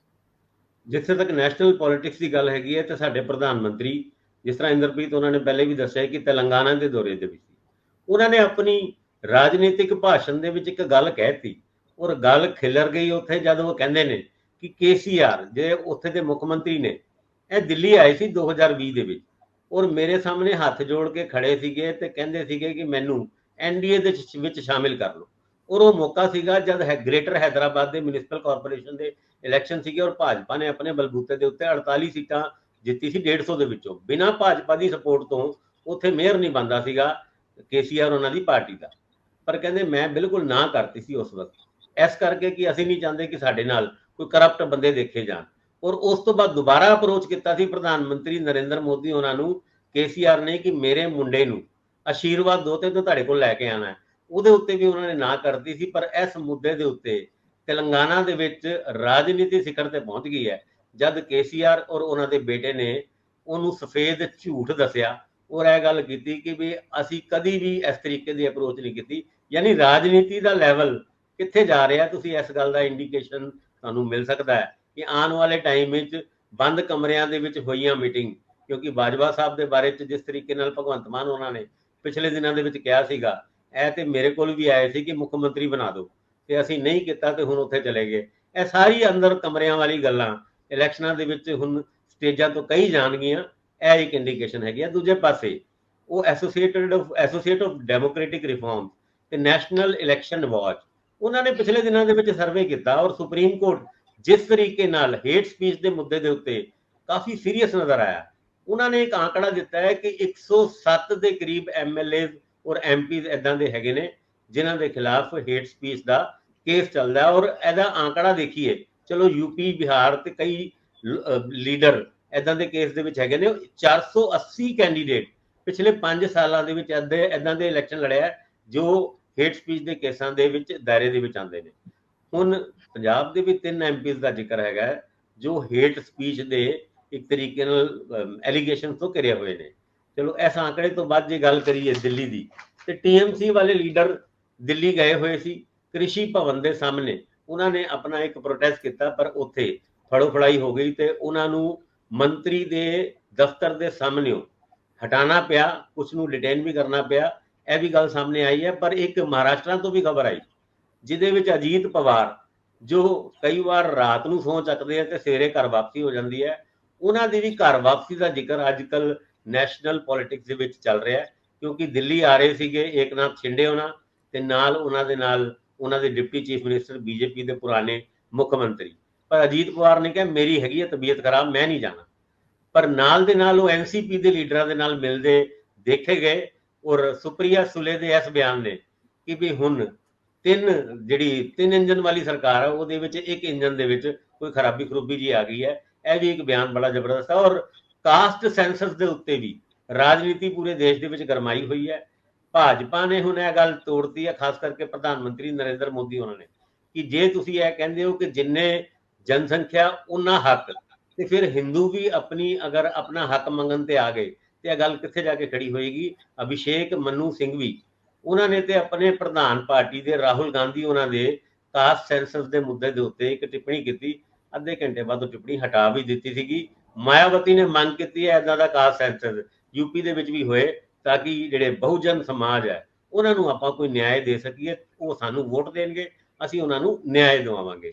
ਹੁਣ ਇਹ ਸਾਰੀ ਗੱਲਾਂ ਦੇ ਵਿੱਚ ਦੇਸ਼ ਦੀ ਰਾਜਨੀਤੀ ਅਗਲੇ ਲੈਵਲ ਤੇ ਪਹੁੰਚਣ ਵਾਲੀ ਹੈ, ਕਿਉਂਕਿ ਹਫ਼ਤੇ 10 ਦਿਨ ਦੇ ਵਿੱਚ ਇਸ ਕਰਕੇ ਕਹਿ ਰਹੇ ਹਾਂ ਕਿਉਂਕਿ ਰਾਜਸਥਾਨ ਦੇ ਵਿੱਚ 50 ਕੈਂਡੀਡੇਟ ਦੀ ਲਿਸਟ ਬੀਜੇਪੀ ਤਿਆਰ ਕਰਕੇ ਬੈਠੀ ਹੈ ਔਰ ਉੱਥੇ ਦੇ ਕੈਂਡੀਡੇਟਸ ਜਿਹੜੇ ਸਿਲੈਕਟਡ ਕੈਂਡੀਡੇਟਸ ਨੇ ਉਹ ਕਹਿ ਰਹੇ ਨੇ ਹਜੇ ਨਾ ਲਿਸਟ ਜ਼ਾਹਿਰ ਕਰਨਾ ਜਾਂ ਹਜੇ ਨਾ ਲਿਸਟ ਅਨਾਉਂਸ ਕਰਨਾ, ਕਾਰਨ ਕਿ ਚੱਲਦੇ ਪਏ ਨੇ ਸ਼ਰਾਧ। ਹੁਣ ਇਲੈਕਸ਼ਨ ਦੀ ਅਨਾਉਂਸਮੈਂਟ ਵੀ ਸ਼ਰਾਧ ਤੋਂ ਬਾਅਦ ਹੋਏਗੀ, ਸ਼ਰਾਧ 14 ਤਰੀਕ ਤੱਕ ਹੈਗੇ ਨੇ ਔਰ ਉਹ ਲਿਸਟ ਭਾਜਪਾ ਨੇ ਇਸ ਕਰਕੇ ਰੋਕੀ ਹੋਈ ਹੈ ਕਿ ਸ਼ਰਾਧਾਂ ਦੇ ਵਿੱਚ ਆਪਾਂ ਇਹ ਕੰਮ ਨਹੀਂ ਕਰਨਾ। ਔਰ ਦੂਜੇ ਪਾਸੇ ਸ਼ਿਵਰਾਜ ਚੌਹਾਨ ਜੋ ਮੱਧ ਪ੍ਰਦੇਸ਼ ਦੀ ਪੋਲਿਟਿਕਸ ਦੇ ਵਿੱਚ ਮਾਮਾ ਜੀ ਵੀ ਕਹਿੰਦੇ ਆ ਉਹਨਾਂ ਨੂੰ, ਉਹ ਵੀ ਆਪਣੀ ਕੌਂਸਟੀਚੁਐਂਸੀ ਦੇ ਵਿੱਚ ਜਦ ਕੱਲ ਭਾਸ਼ਣ ਦੇ ਰਹੇ ਸੀਗੇ ਉਹ ਕਹਿੰਦੇ ਨੇ ਤੁਮਕੋ ਐਸਾ ਭਈਆ ਨਹੀਂ ਮਿਲੇਗਾ, ਮੇਰੇ ਕੋ ਯਾਦ ਕਰੋਗੇ। ਉਹਨਾਂ ਦੀ ਇਸ ਗੱਲ ਨੂੰ ਵੀ ਅਗਰ ਡੀਪਲੀ ਦੇਖੀਏ ਤੇ ਸ਼ਾਇਦ ਉਹਨਾਂ ਨੂੰ ਲੱਗਦਾ ਹੈ ਕਿ ਵੀ ਉਹਨਾਂ ਦੀ ਰੁਖਸਤ ਉਹ ਹੋਣ ਵਾਲੇ ਹੈ। ਇਹ ਸਾਰੀ ਗੱਲਾਂ ਦੇ ਵਿੱਚ ਨੈਕਸਟ ਲੈਵਲ ਰਾਜਨੀਤੀ ਦਾ ਕੱਲ ਪਰਸੋਂ ਦੇਖਣ ਨੂੰ ਮਿਲ ਸਕਦਾ। ਰਾਜਸਥਾਨ ਦੇ ਵਿੱਚ ਪ੍ਰਧਾਨ ਮੰਤਰੀ ਨੇ ਬੜਾ ਸਾਫ਼ ਕਰਤਾ ਸੀਗਾ ਕਿ ਸਾਡਾ ਇਸ ਵਾਰੀ ਚਿਹਰਾ ਕਮਲ ਹੀ ਹੋਏਗਾ। ਇਸ ਵਾਰੀ ਉਹਨਾਂ ਨੇ ਵਸੁੰਧਰਾ ਰਾਜੇ ਸਿੰਧੀਆ ਨੂੰ ਕੋਈ ਬਹੁਤ ਅੱਗੇ ਨਹੀਂ ਵਧਾਇਆ, ਸੋ ਉੱਥੇ ਵੀ ਫਾਈਟ ਤਗੜੀ ਹੋਊਗੀ। ਮੈਨੂੰ ਲੱਗਦਾ ਹੈ ਕਿ ਜੇਕਰ ਵਸੁੰਧਰਾ ਨੈਗੇਟਿਵ ਨਜ਼ਰੀਏ ਨਾਲ ਚੱਲ ਪੈਂਦੇ ਆ ਤਾਂ ਉੱਥੇ ਗਹਿਲੋਤ ਸਾਹਿਬ ਨੂੰ ਕੋਈ ਫਾਇਦਾ ਹੋ ਸਕਦਾ ਹੈ। ਇਹ ਵਿੱਚ ਵਿਚਾਲੇ ਫਸ ਵੀ ਸਕਦੀ ਇਲੈਕਸ਼ਨ, ਔਰ ਜੇ ਫਸ ਗਈ ਤਾਂ ਫਿਰ ਬੀਜੇਪੀ ਕੱਢ ਕੇ ਲੈ ਹੀ ਜਾਂਦੀ ਹੁੰਦੀ ਹੈ ਜੇ ਅਗਲੀ ਸਰਕਾਰ ਬਣਾਉਣ 'ਚ ਕਾਮਯਾਬ ਹੋ ਗਏ। ਵੈਸੇ ਇਸ ਵੇਲੇ ਦੀ ਸਭ ਤੋਂ ਅਹਿਮ ਖਬਰ ਇਹੀ ਹੈ ਕਿ ਸੰਜੇ ਸਿੰਘ ਦੇ ਘਰ ਜਿਹੜੀ ਰੇਡ ਚੱਲ ਰਹੀ ਆ ਉਹਦੇ ਸੰਦਰਭ ਵਿੱਚ ਭਾਰਤੀ ਜਨਤਾ ਪਾਰਟੀ ਦੇ ਸਕੱਤਰ ਨੇ ਮਨਜਿੰਦਰ ਸਿੰਘ ਸਿਰਸਾ, ਸਿੱਖ ਲੀਡਰ ਨੇ, ਉਹ ANI ਨੂੰ ਕਹਿ ਰਹੇ ਨੇ, ਉਹਨਾਂ ਨਾਲ ਉਹ ਗੱਲ ਕਰ ਰਹੇ ਆ। ਉਹ ਕਹਿੰਦੇ ਕਿ ਜਿਹੜਾ ਇਹ ਲਿਕਰ ਸਕੈਮ ਆ, ਇਹ ਜਿਹੜਾ ਐਕਸਾਈਜ਼ ਵਾਲਾ ਮਾਮਲਾ, ਇਹਦੇ ਵਿੱਚ ਲਗਾਤਾਰ ਸੰਜੇ ਸਿੰਘ ਦਾ ਨਾਂ ਆ ਰਿਹਾ ਸੀ। ਉਹ ਕਹਿੰਦੇ ਦਿਨੇਸ਼ ਅਰੋੜਾ ਨੇ ਕਿਹਾ ਸੀਗਾ, ਉਹਨਾਂ ਨੇ ਆਪਣੀਆਂ ਸਟੇਟਮੈਂਟਸ ਦੇ ਵਿੱਚ ਬਾਰ-ਬਾਰ ਇਹ ਗੱਲ ਕੀਤੀ ਸੀਗੀ ਕਿ ਜਿਨ੍ਹਾਂ ਦਾ ਨਾਂ ਇਹਦੇ ਵਿੱਚ ਹੈਗਾ ਉਹਨਾਂ ਦੇ ਵਿੱਚ ਸੰਜੇ ਸਿੰਘ ਦਾ ਨਾਂ ਮੇਨ ਰੋਲ 'ਚ ਹੈ।